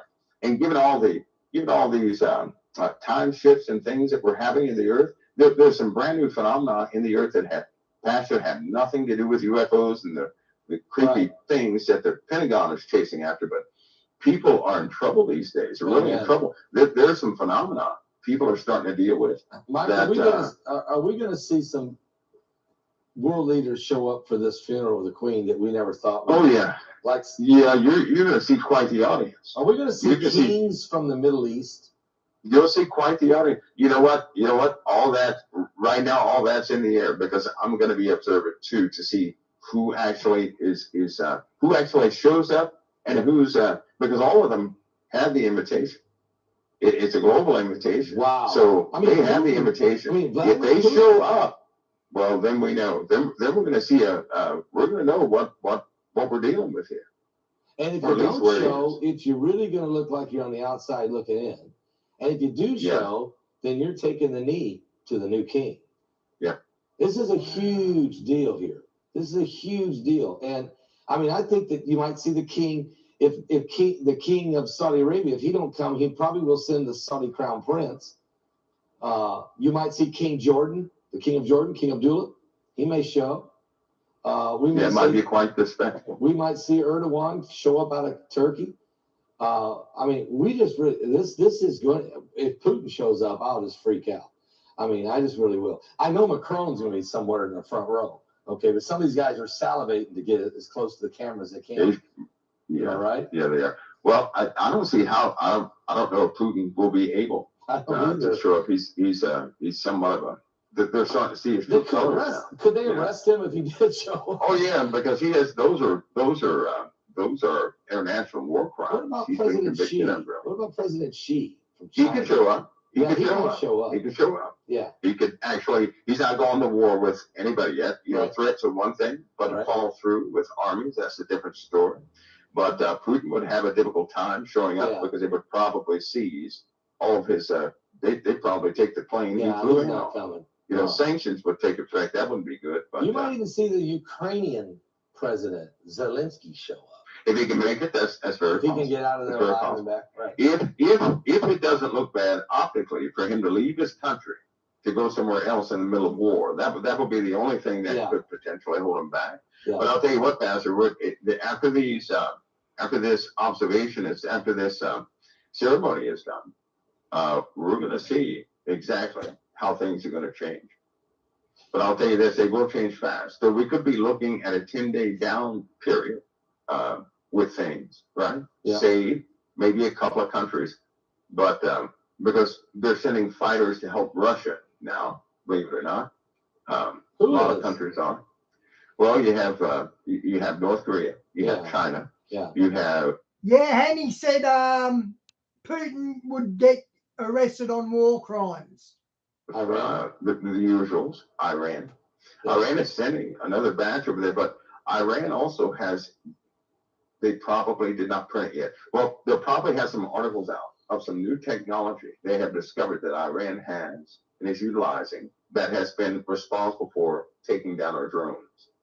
There's no way these guys should be able to take down how did they NATO drones and our drones. Iran take down our drone? Well, that's a good question because they took down one of the first ones and they landed that drone at their airport. So, those guys are savvy when it comes to computers. And that's really what changes the front of war, Pastor Paul, is that we're dealing with a war that's primarily based on logic or computers. And believe it or not, America is not the most savvy with computers. You have China. China would be number one. They can replicate, mimic, innovate, and augment anything. Iran would be number two. They're the ones that had all the international scientists over there helping them. While nobody knew about it, they were being helped to develop several things. And then you had the Russians. Believe it or not, Russians are extremely savvy with computers. That's why I don't believe it's hard for me to accept certain news stories about Russia because Russia is naturally clandestine. They can make another nation believe that they're impoverished. They can make another nation believe, and they can make the whole world believe anything, and then pop out and do something else, which is, that's in their playbook. That's the way they do things. So they will take that, but I don't trust when somebody's overtaken Russia. That's a big question mark, because these guys are on a computer level as far as knowledge, far beyond the rest of the world. In fact, they helped China. They're the ones that helped Iran. They helped us, right? Yeah. We wouldn't even go to space without them. Yeah, they hauled We us wouldn't. for 8 years. We had to catch them. We had to hitchhike with them to the space station. Yeah, well, we also borrowed some of the architecture for some of the Navy's real-time computing systems. Is basically from those same scientists who were in Russia. So those guys they are something else. They have a lot of tricks up their sleeves. So I wouldn't believe the media concerning them. That's something everybody will have Mike, to we got to see. get your thought just for a second here on just to sidestep this main issue for just a moment. We'll come back to it, but okay. So what do you think about this power outages at the beginning? These rolling blackouts, adjusting of people's thermostats, the control. Actually, the government's ability to reach in and turn your thermostat up and lock it where you can't turn it back down, or vice versa, whether it's cold or hot. It's already demonstrated in Denver, Colorado this week. Are we getting? I mean, isn't this overreaching for sure? I mean, are we going into a whole new world of energy management? Well, let's look at the real problem, right? Okay. Let's look at the real problem, because that's a bit intrusive. Wouldn't you say? It's a bit intrusive. It is, yes. Think of it this way, though. About 3 years ago, was it 3 or 4 years ago, they kept having a leak at a nuclear facility in California. They kept having problems with 2 of the backup generators in Colorado. Yeah. They kept having transport issues with some of the nuclear generated power on the East Coast of certain parts. These same places are the ones with the energy problems. So is it really energy, or is somebody sidestepping an issue with some of the nuclear facilities? Personally, because they didn't retrofit some of these places. So I would say they're still having issues with some of the nuclear facilities, right? Wow. And that is a soft point for the U.S. right now. We still have terrorism going on. Right. We have larger threats. We have drones that are in our airspace, drones hovering over electric poles and things that people trying to take down the grid, right? So how hard would it be to get the codes to a nuclear facility and send a shutdown command to the relays? That is dangerous. And the generators are not turning on to back it up. We have failing generators across the line. And so, but where's the money allocated to do that? Plus, you have to keep a secret. If you can't publicize it, you can't say we're going to retrofit, reactor 12 of this place. You can't do that, because if the populace knows, terrorists know, and they will go in there and mess everything up. So that's not a good position. But I would, people have to use discernment and look at the situation in the scope of years, and to see what could really be happening here. Because I'll tell you, in certain places, it's a very serious problem. You don't want a nuclear facility in overload and cause heat, right? Because these things generate heat. And if you have pump problems, we already have water dropping at certain levels, right? Yeah. Well, that same water feeds the cooling system for the nuclear facilities. Think about it. And so all of a sudden, when the water starts dropping, people get their power clipped, right? So you kind of have to put all this together to get an absolute picture of what's happening. We could have severe problems in certain areas no one has ever considered. Wow. That are worse, worse than we think. So energy management, water management, food distribution. This is a medical distribution. This is the real deal, right? I mean, this is going to become the new norm here in America and around the world. It'll get worse because the weather, as far as people have seen the weather this year, think of next year, right? We have seen 58 degrees in temperatures. 158, I believe, temperature got up to. So think about this. The year prior, we only saw 132. This year, we see 158. Wow. What's it going to be next year, right? The sun's activity is increasing even more. It's increasing. Okay, The so chemistry on the sun is changing. Okay, and is that because of the binary system? That's what's shaking this thing up. Well, it has to be external, because even Jupiter is starting to Guys, when Mike hangs up, I'm playing the Prophecy Club, Signs in the Stars, Suns, and Moon. So I'm playing that next. So properties are changing, right? Yeah. We still have large inbound energy pulses that are smacking us so numerously that, why keep counting more? There's too many things are coming in now. Now we live in a time, Pastor, we have entered into the door or crossed the threshold where people will actually have a conversation. I don't know if I'm going to the game or not, because I don't know if one of those meteorites is going to burn up, the field like it did to, in that country. Right. We're going to have that type of conversation. Wasn't it last night that something hit in the oceans? Or did they tell anybody? No, I didn't you have things like that happening, right? I believe a week prior to that, something else hit the oceans. Week prior to that, something else hit the oceans. So you have all these inbounds breaking our atmosphere, right? And if they come into the southern hemisphere, forget it. They're just not going to talk about it, as you saw it. But we have more inbounds now, greater and greater intensity of these things. The amount of them is coming in, is happening. It's only a matter of time before they start hitting landbound.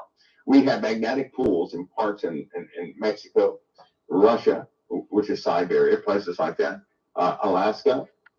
There's an anomaly changeover. It used to be further north, but there's an anomaly now in Alaska which will draw any debris to itself.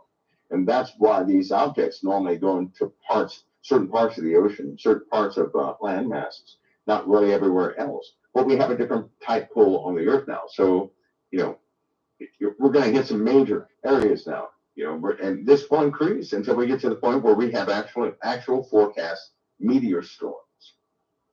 It's going to start being part of your weather report, is what I'm going to say. You're going to look on your phone.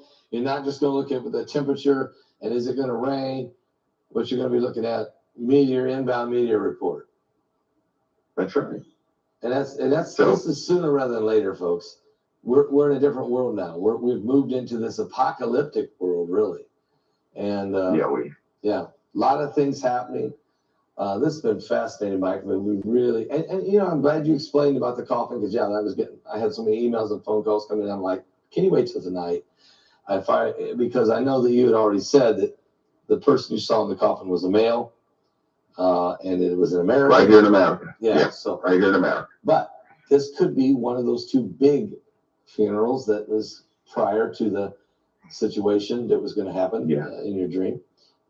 Certainly, we are witnessing extraordinary time, and this next 10 days or so is going to be extraordinary. And then the coronation of the new king, King Charles, will be another huge spectacle, and a lot of bending of the knee and kissing of the ring. You're going to start finding out how strong and how many empires are going to succumb or relinquish their authority publicly. Wow. You see this coming, don't you?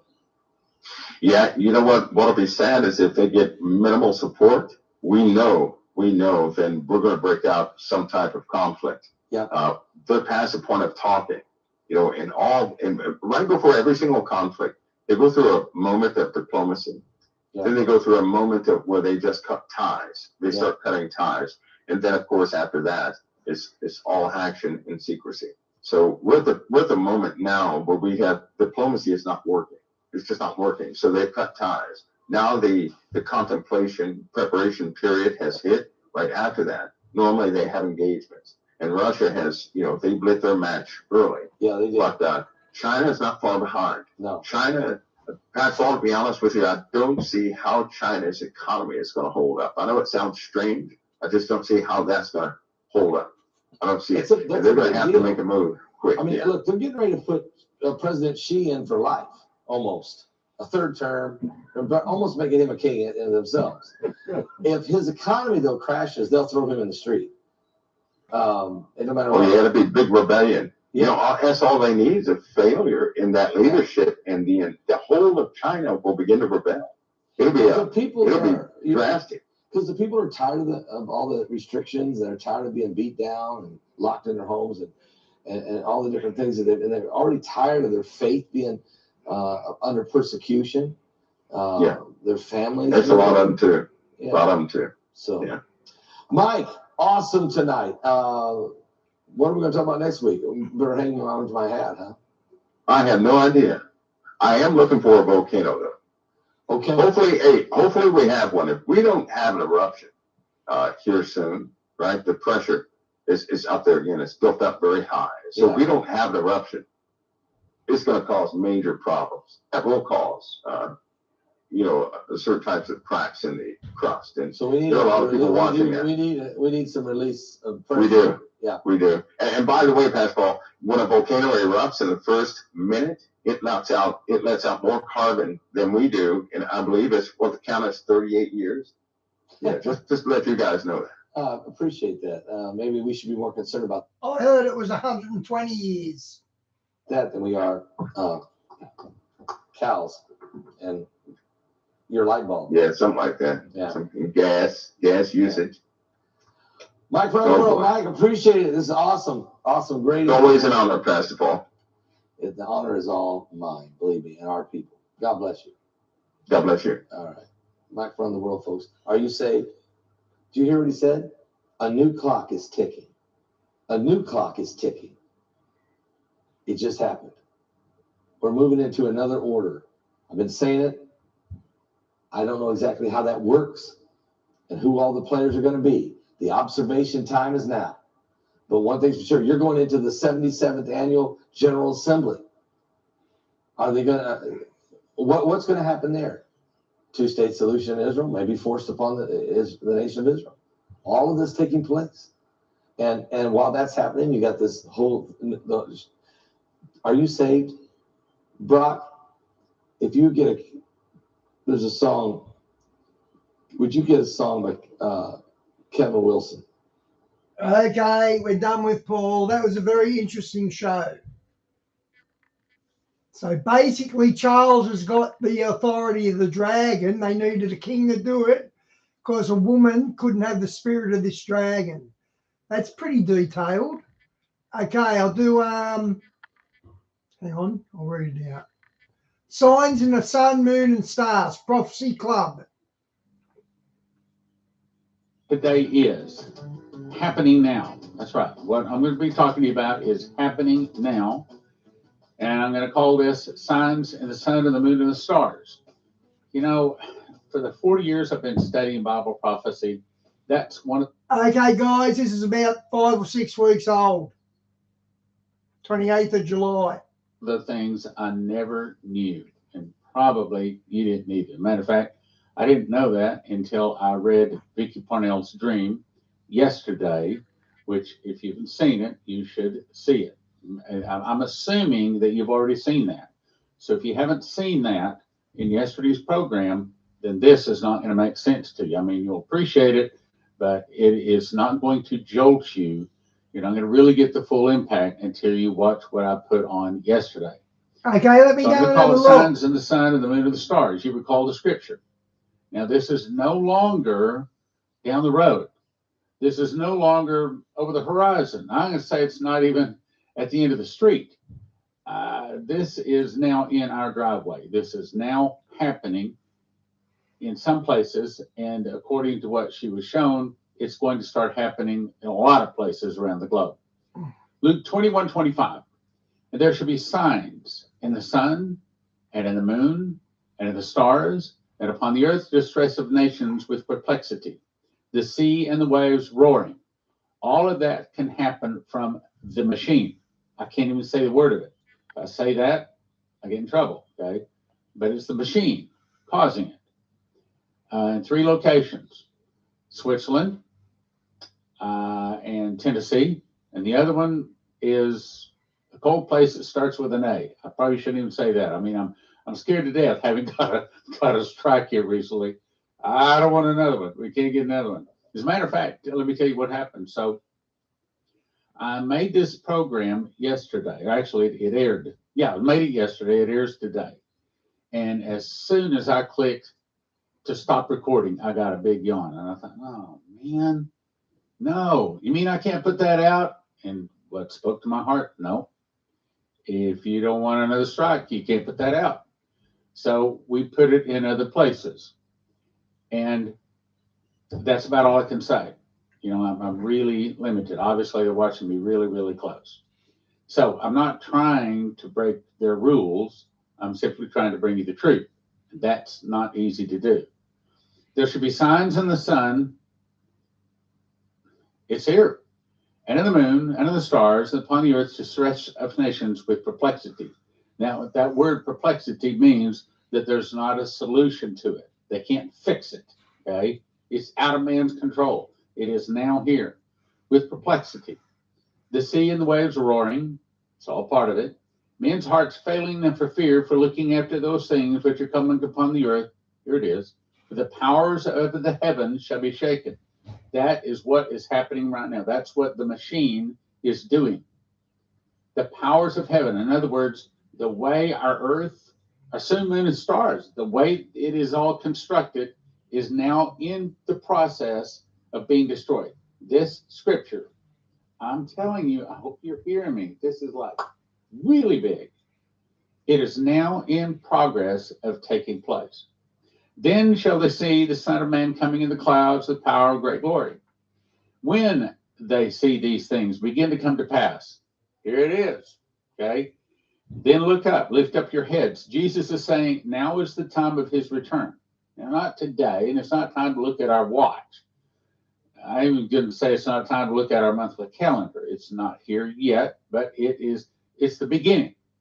When these things begin to come to pass, look up, lift up your heads, for your redemption draweth nigh. In other words, the time of us getting our glorified body and stepping into eternity is getting very close. Now, here's what I'm talking about. Here, I got. First of all, I have to answer this question.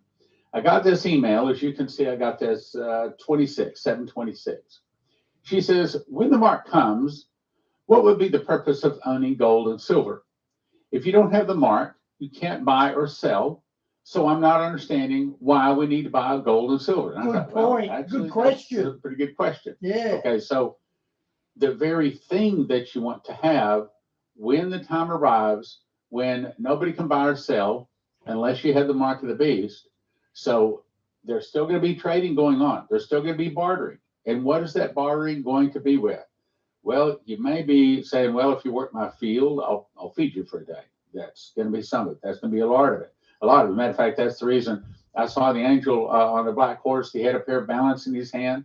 I heard a voice from the four horns of the golden altar say, a measure of wheat for a penny, 3 measures of barley for a penny. See, that hurt not the oil and the wine.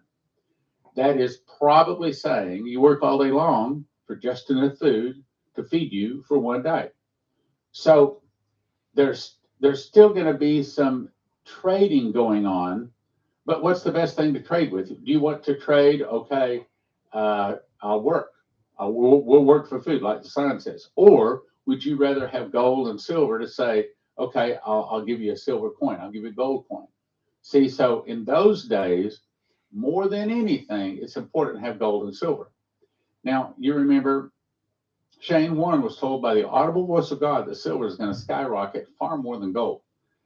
And that's what he said. Having gold and silver, look, there's going to be a time we know that the dollar is going to be worthless as leaves blowing in the wind. So you pull up to a gas station, pull up to a grocery store. Do you want to trade a saw? Do you want to trade maybe a horse? Do you want to trade your daughter?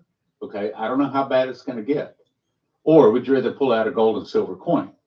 So I'd rather pull out a gold and silver coin. So yes, it's important to have gold and silver. And it's also important to have bread. Of course, I'll send you to josephkitchen.com for that. Second question, why would they allow us to have those things that you're talking about? Well, they don't want us to have them. That's the whole point.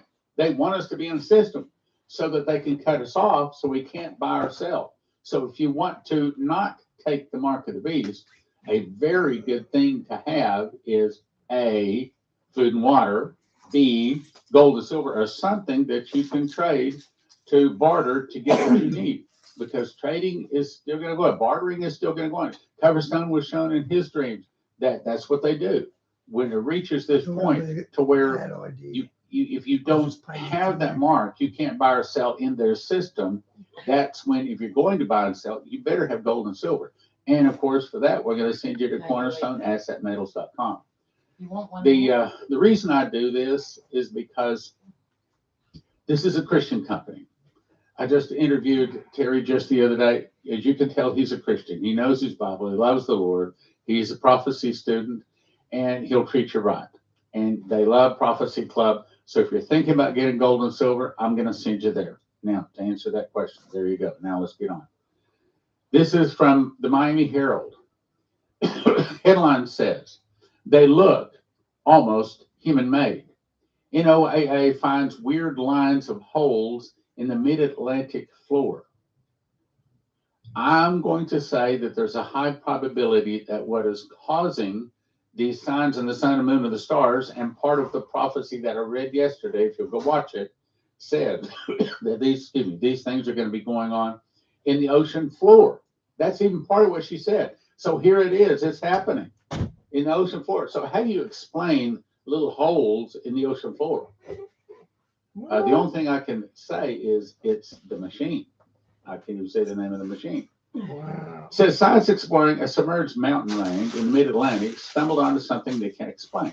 An organized series of holes punched in the floor of the Atlantic Ocean. Now, if you're listening, you need to watch this. You need to turn it on and look at those holes. The discovery was made that dots connect into nearly straight lines or trails or designs. Now get this, at the depth of 1.7 miles.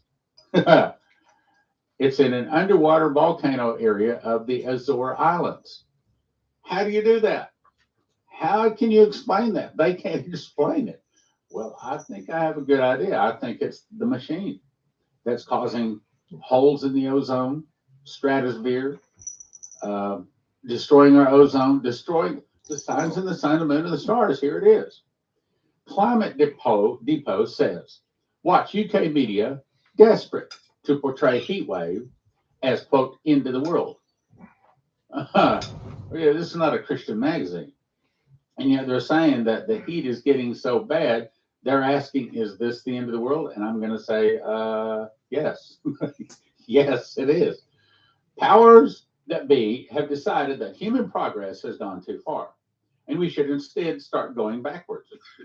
How's it be? That's interesting. The media in Britain has been desperate to portray the heat wave over this week as the end of the world. There will be thousands of deaths caused by hot weather. 40 degrees, they say, is frightening. All of this, these are signs in the sun and moon of the stars, distress of nations, but with perplexity, you see in the waves roaring. All of this is fitting into that prophecy. Thousands of cattle buried, flattened in mass graves at a landfill. At least 2,100 cattle have died from, now they say, heat stress. It's not heat. I think it's scalar wave, and it could be some of these other high technology stuff. Heat stress in the southeast Kansas this summer. They're burying the corpses or flattening them in landfills. Never heard of this. Never heard of this. Landfill workers use loading equipment with steel wheels to flatten the estimated 2,000 cattle carcasses into only 8 inches thick.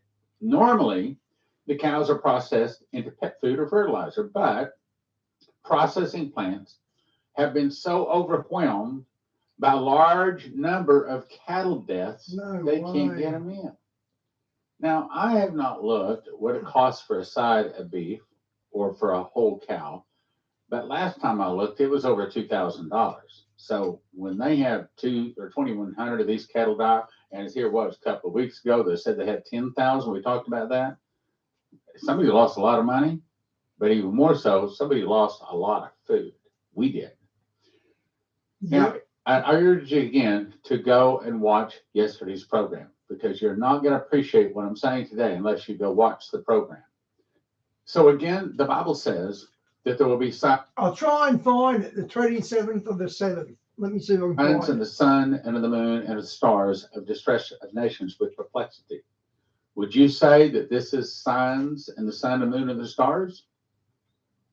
A mysterious red glow over the Atlantic Ocean leaves a pilot baffled. The pilot says he's never seen anything like it. Well, I've never seen anything like it, and I'm going to guess you've never seen anything like that either. What's causing that? The machine. That's part of the prophecy. That's part of what Vicky Parnell was showing. These kind of things have started, and it's going to get worse, and it's not going to stop till Jesus returns. This is from BenjaminFulford.net. These are signs in the sign of the moon and the stars. Would you say that's a sign? Okay, if they can make something like that form in the clouds with a machine, I think that's big. Also, Benjamin Fulford. Okay, I found the one he said the day before. I found it, and he's saying you got to watch that for the second part of this to make sense. So let's go and check it out, guys.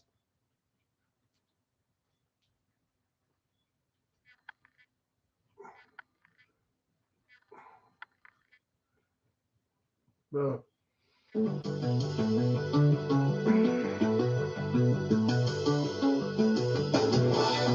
Welcome to the Prophecy Club. Our topic today is Russia, the Hoover Dam, volcanoes, and NEOM.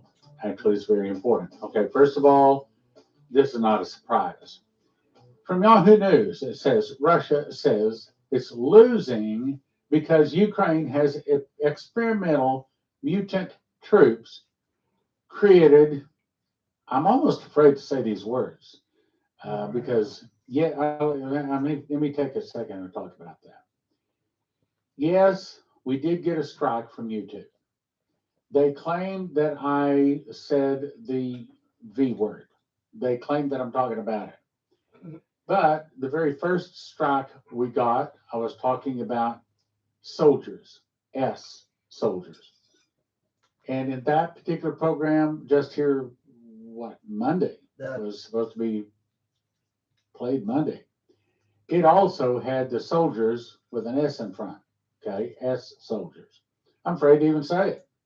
Super soldiers. I appealed, saying I was not talking about their anti-V, but they denied it. Okay, I mean, the thing of it is they are the number one platform. It's not a public utility, and they can do what they want. And so I have to abide by that because I want to reach as many people as I possibly can for Jesus. So yes, and that as a result, we cannot post for a week. So if you're watching this someplace else, maybe our app or something like that, then you'll understand. Now, here's my plan. I'm going to continue to make all of the programs that I normally make. And then after the, I guess you call it ban for a week, they won't let me post for a week. After that's lifted, then we'll be posting 2 programs a day to catch up. So it's still going to be all available. But it would be nice if you'd pray that we don't get any more strikes and that certainly they wouldn't take us off, because that would be a very big problem if they did. The lion's share of our response comes from them. And in case someone from YouTube is watching, thank you. I appreciate you. All right, now, I mean, I wouldn't do it the way you do it, but that's your choice. I understand that. So it says that Russia is, and I'm getting a little close to the line, even reading this article from Yahoo News. Russia says it's losing because Ukraine has experimental mutant troops. This is from Yahoo News, okay? Experimental mutant troops created in secret biolabs. That's exactly what the program was talking about that got the strike. So I'm very skittish to even read the headline from Yahoo News. Anyway, let's go on. So it says nearly 5 months into this senseless war against Ukraine, and I don't think it's senseless. From what I understand, it's putting down the bad guys, as in Russia, putting down the bad guys that are in Ukraine. I know there's some good guys in Ukraine too. I don't discount that. Anyway, let's go on. So it says Ukrainian troops were turned into superhuman killing machines during, quote, secret experiments in American-run biolabs. Testing of Ukrainian POWs' blood, they claimed, uncovered a range of diseases that suggests that they were secretly experimented on for military purposes. Now, I know the art. Diane, can you send me that on Skype so I can read it when I hang up? Because that looks really interesting. Thank you. Article goes on to make fun of this. I'm not making fun of it. I personally think that that's exactly what's going on. Why? Because when Jesus returns, the whole point of Armageddon is to bring all of his enemies down to attack Jerusalem. The Bible says that even though all of the world were to come down to attack Jerusalem, they will not be victorious. Because Jesus was crucified outside the city, and for Armageddon, he brings all of the nation's armies, all of their, Thanks, Di. choose my words carefully, all of their fallen ones, all of their hybrids, and they're doing everything in they can in their high technology area to make these, whatever you want to call them, horsemen, the Bible says, these mutants so strong that they can defeat Jesus. And Lucifer has lied to them enough to where he's gotten them actually believing that they're going to defeat Jesus. But the Bible says that he is Lord of Lords and King of Kings. And they that are with him are called and chosen and faithful. And that's us. We do not, I talked about this Sunday, but of course you haven't seen that because it's posted. When Jesus returns, the armies in heaven follow him on white horses. And then you and I are in tow behind that. We do not fight. The only ones that fight is Jesus and two angels that had the sickles.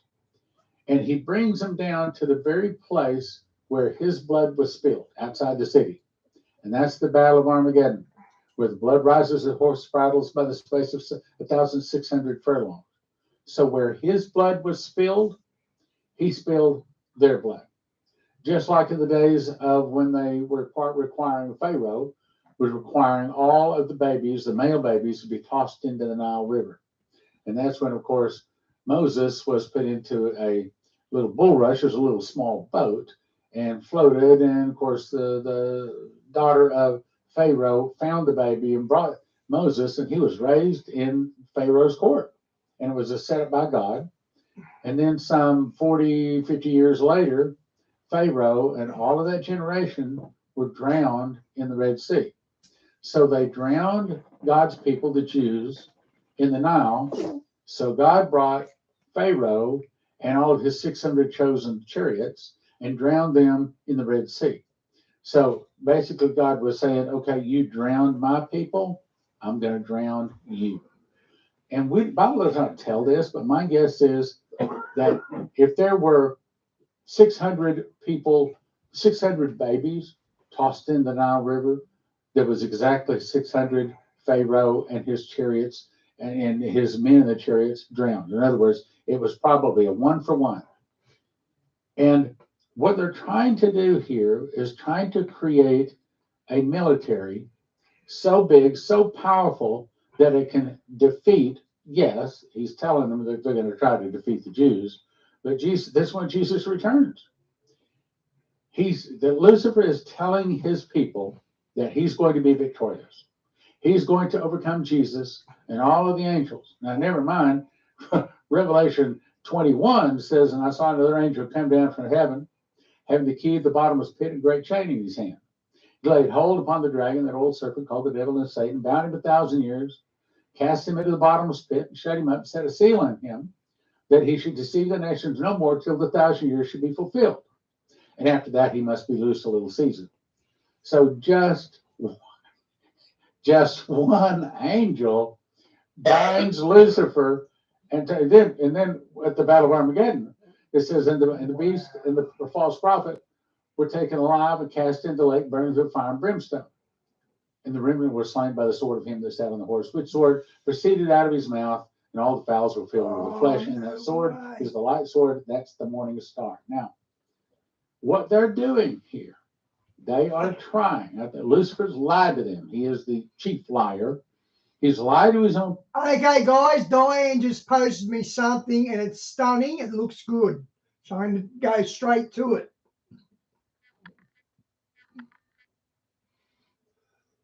Queen Elizabeth II dead at 96 by the numbers. The Jesuit order and the Freemasons. Wow, this will be good. Thanks, Di.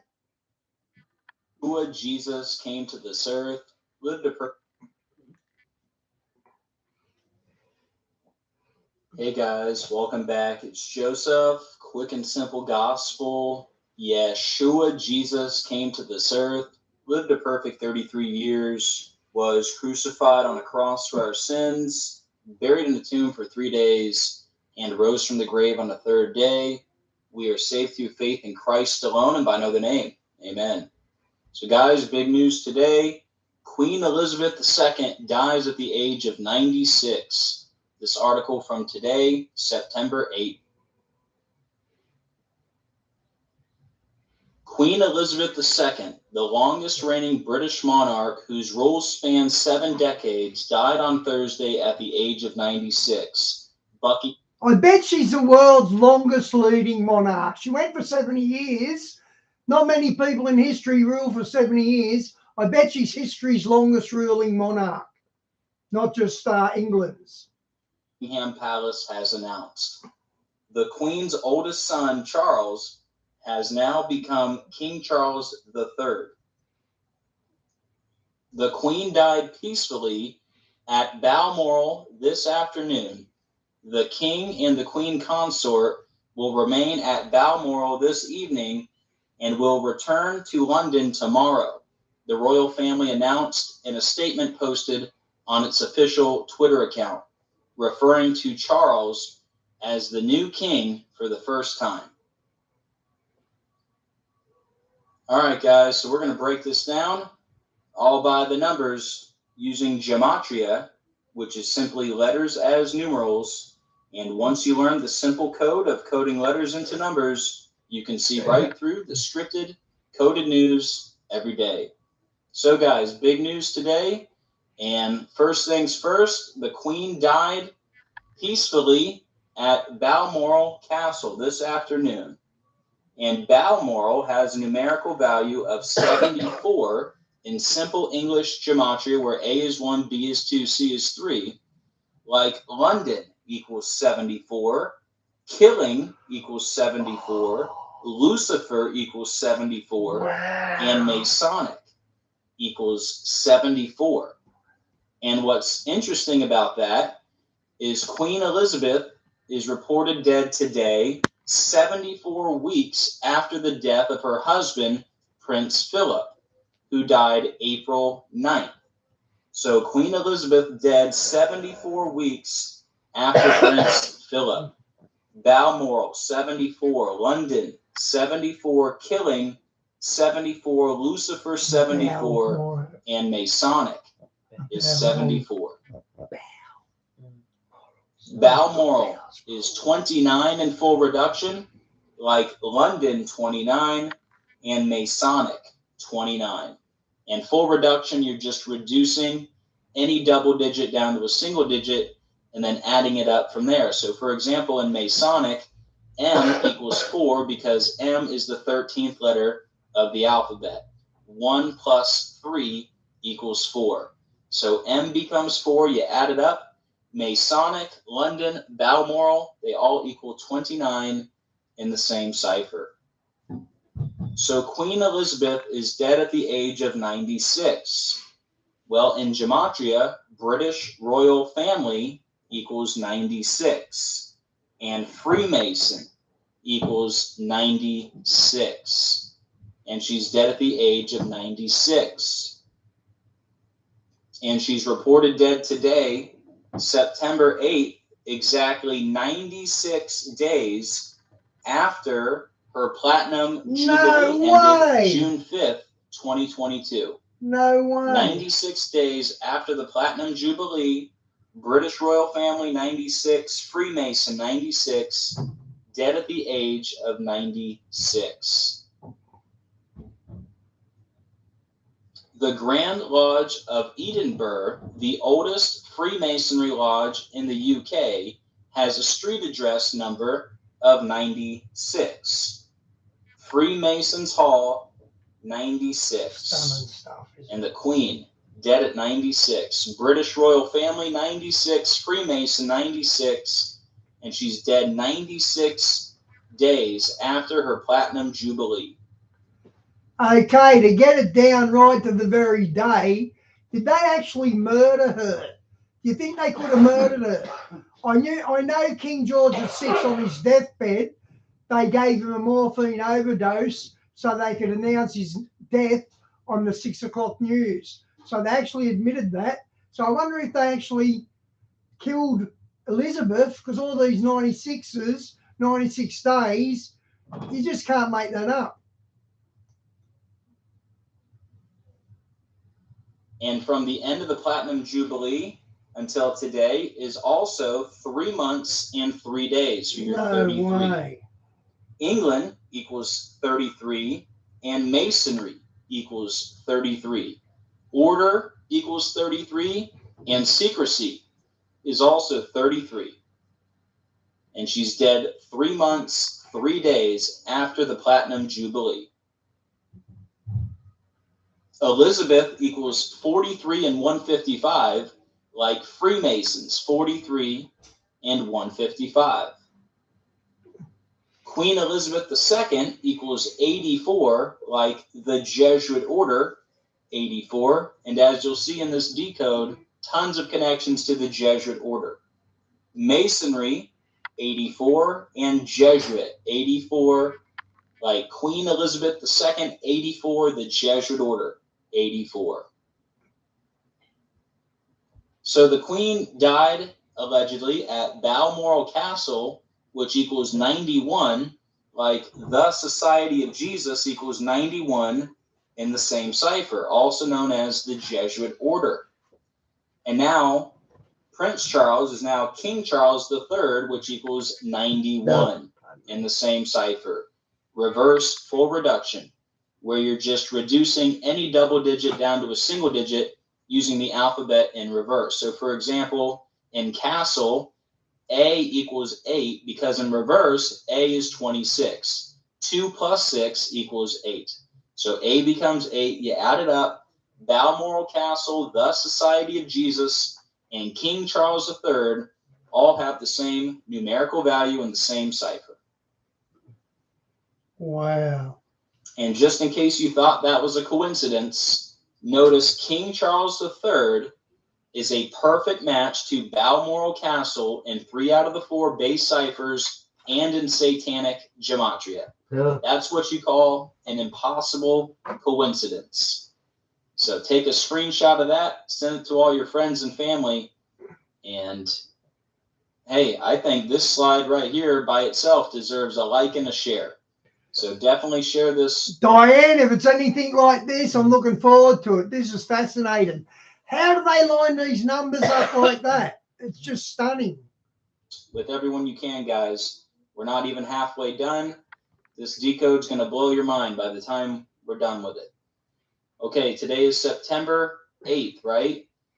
Well, today is 2 months and 6 days before Charles' birthday. King Charles, born November 14th.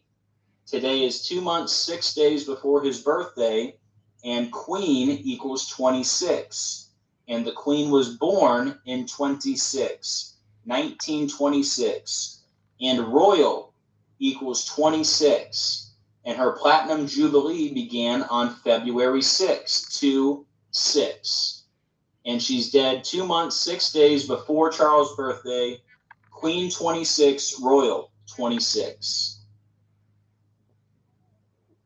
It's also interesting that today is 67 days before Charles' birthday. Blood sacrifice 67, human sacrifice 67, and satanic. There you go. I guess right. She was a sacrifice. They killed her. I'm pretty sure that's what he's implying here. Equals 67.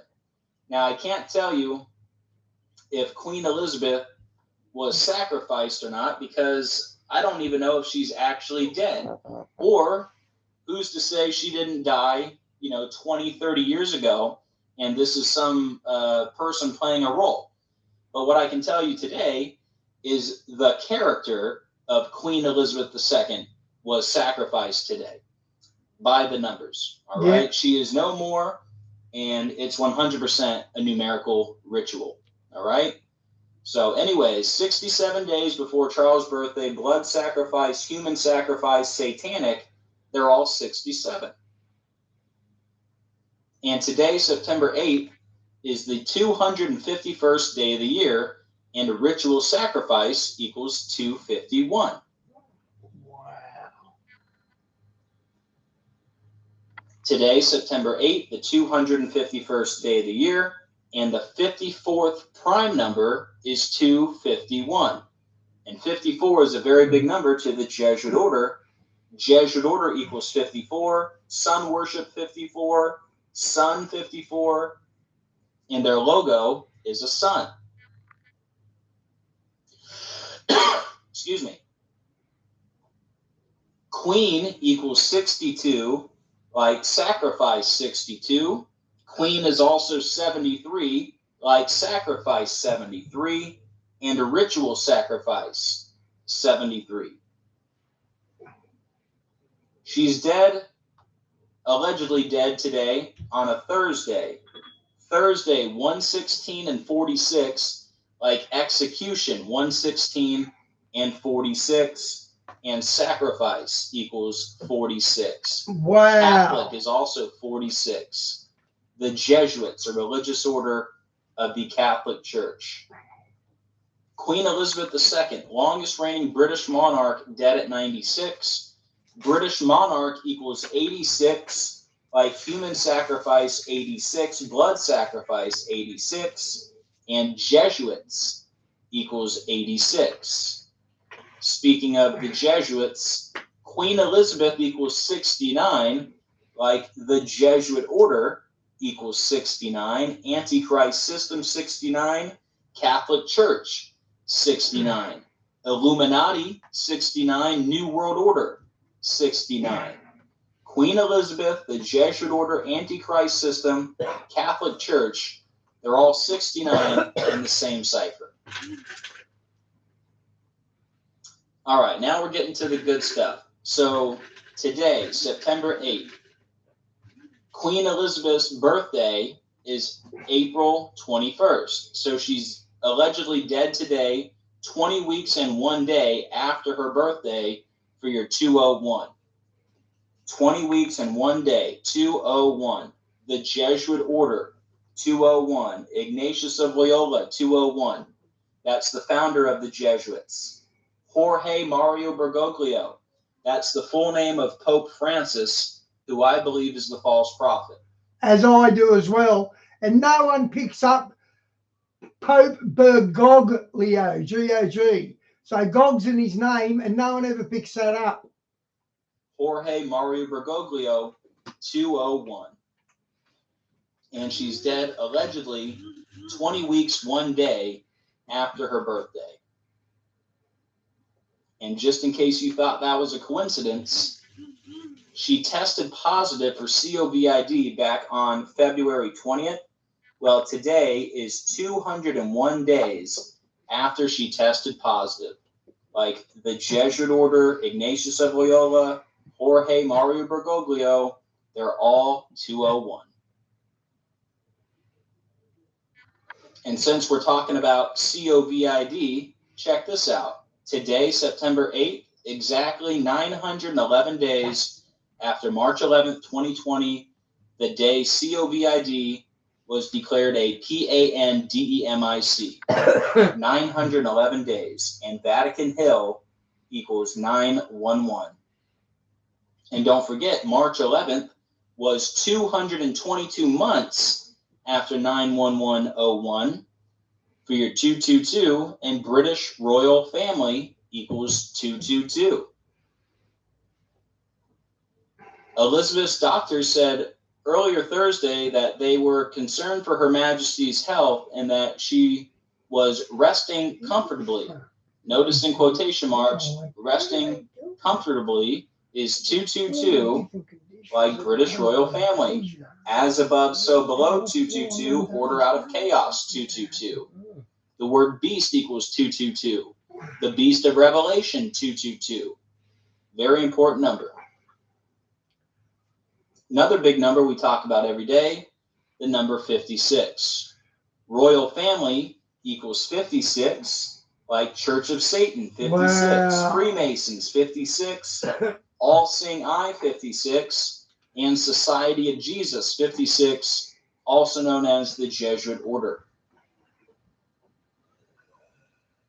They say she died peacefully Thursday. Peacefully equals 47, like Vatican 47, Francis 47, like Pope Francis. And she died in Scotland, which equals 47, at Balmoral Castle in Scotland. Scotland, Francis, Vatican, peacefully, they're all 47 in the same cipher. She was the queen for 70 years. United Kingdom, 70. Church of Satan, 70. Francis, 70. And Vatican, 70. It always goes back to the Vatican. Today's date, 9/8/2022. 9 plus 8 plus 20 plus 22 equals 59, like Freemasonry 59, and Pope Francis equals 59. And guys, this right here is probably the most important slide in the whole presentation. Pope Francis, his birthday is December 17th. Today is 266 days after the Pope's birthday, and Pope Francis is the 266th Pope. And the Jesuit motto, Jesus Hominum Salvator, equals 266. And that's where they get the IHS in the logo. Jesus Hominum Salvator. Guys, that is what you call an impossible coincidence. The Queen is dead 266 days after the birthday of the 266th Pope. And the Jesuit motto, Jesus Hominum Salvator, equals 266. Wow. Still talking about the Pope. She's dead today, 38 weeks after the Pope's birthday. Big number associated with death. Death equals 38. Killing, 38. Murder, 38. RIP, 38. Lucifer equals 38. Dead 38 weeks after the Pope's birthday. Queen Elizabeth is dead 141 days after her birthday, which is very interesting because the fallen angels equals 141. You never know. Maybe Queen Elizabeth was a fallen angel herself. Reptilian. And tribulation equals 141. And she's dead 141 days after her birthday. And this is very interesting because just yesterday, Barack Obama was back at the White House for a big portrait unveiling. And if you've been watching my channel for any length of time, you'll know that I think Obama is the Antichrist, the son of perdition. So it's very interesting. Obama has this big unveiling just yesterday, and now Queen Elizabeth is dead the very next day, 141 days after her birthday. The fallen angels, 141, in tribulation, 141. Looks pretty biblical to me. And what's really interesting is she's dead 35 days after Obama's birthday. Baphomet equals 35. Satan equals 35. And she's dead on a Thursday, which equals 35. 35 days after Obama's birthday. And Satan is 35. It's also very interesting that she's dead, allegedly dead today, 32 weeks, 2 days before her birthday, for your 322. Skull and Bones, the Brotherhood of Death, right? 322. She's dead 32 weeks and 2 days before her birthday. And it's also interesting that one of her final appearances just 2 days ago was with the new Prime Minister, Liz Truss. Her name, Elizabeth, right? Met with Liz Truss. And notice, Liz Truss, 144, like Jesuit Order 144. Liz Truss, 72, like Jesuit Order 72. And Liz Truss, 54, like Jesuit Order 54. And it's also interesting that today's date is today is September 8th, a date that can be written 8/9, right? The 8th day of the 9th month. And Buckingham Palace equals 89. And Buckingham Palace announced her death on today's date. September 8th, a date that can be written 8/9, like Buckingham Palace. So, guys, no doubt about this one. Key points: Queen Elizabeth dead exactly 74 weeks after the death of Prince Philip. 74 weeks exactly. Balmoral, 74. London, 74. Killing, Lucifer, Masonic, they're all 74. She's dead at the age of 96 days after her Platinum Jubilee ended June 5th. British royal family, 96. Freemason equals 96. Dead 96 days after the Platinum Jubilee. King Charles III is a perfect match to Balmoral Castle in 3 out of the 4 base ciphers and Satanic Gematria. That's what you call an impossible coincidence. And another impossible coincidence, the Queen is dead 266 days after the birthday of the 266th Pope. And the Jesuit motto, Iussus Hominum Salvator, equals 266. Wow. Well, guys, that is it for this one.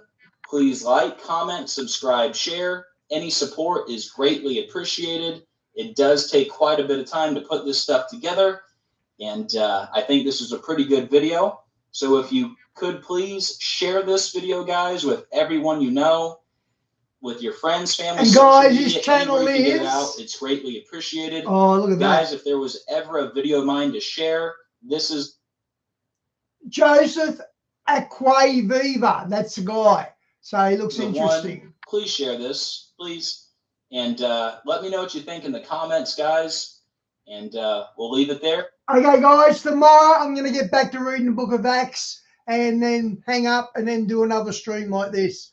God bless, guys. That was really interesting.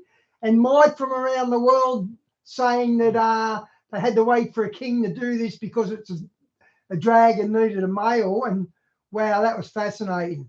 Okay, guys, see ya.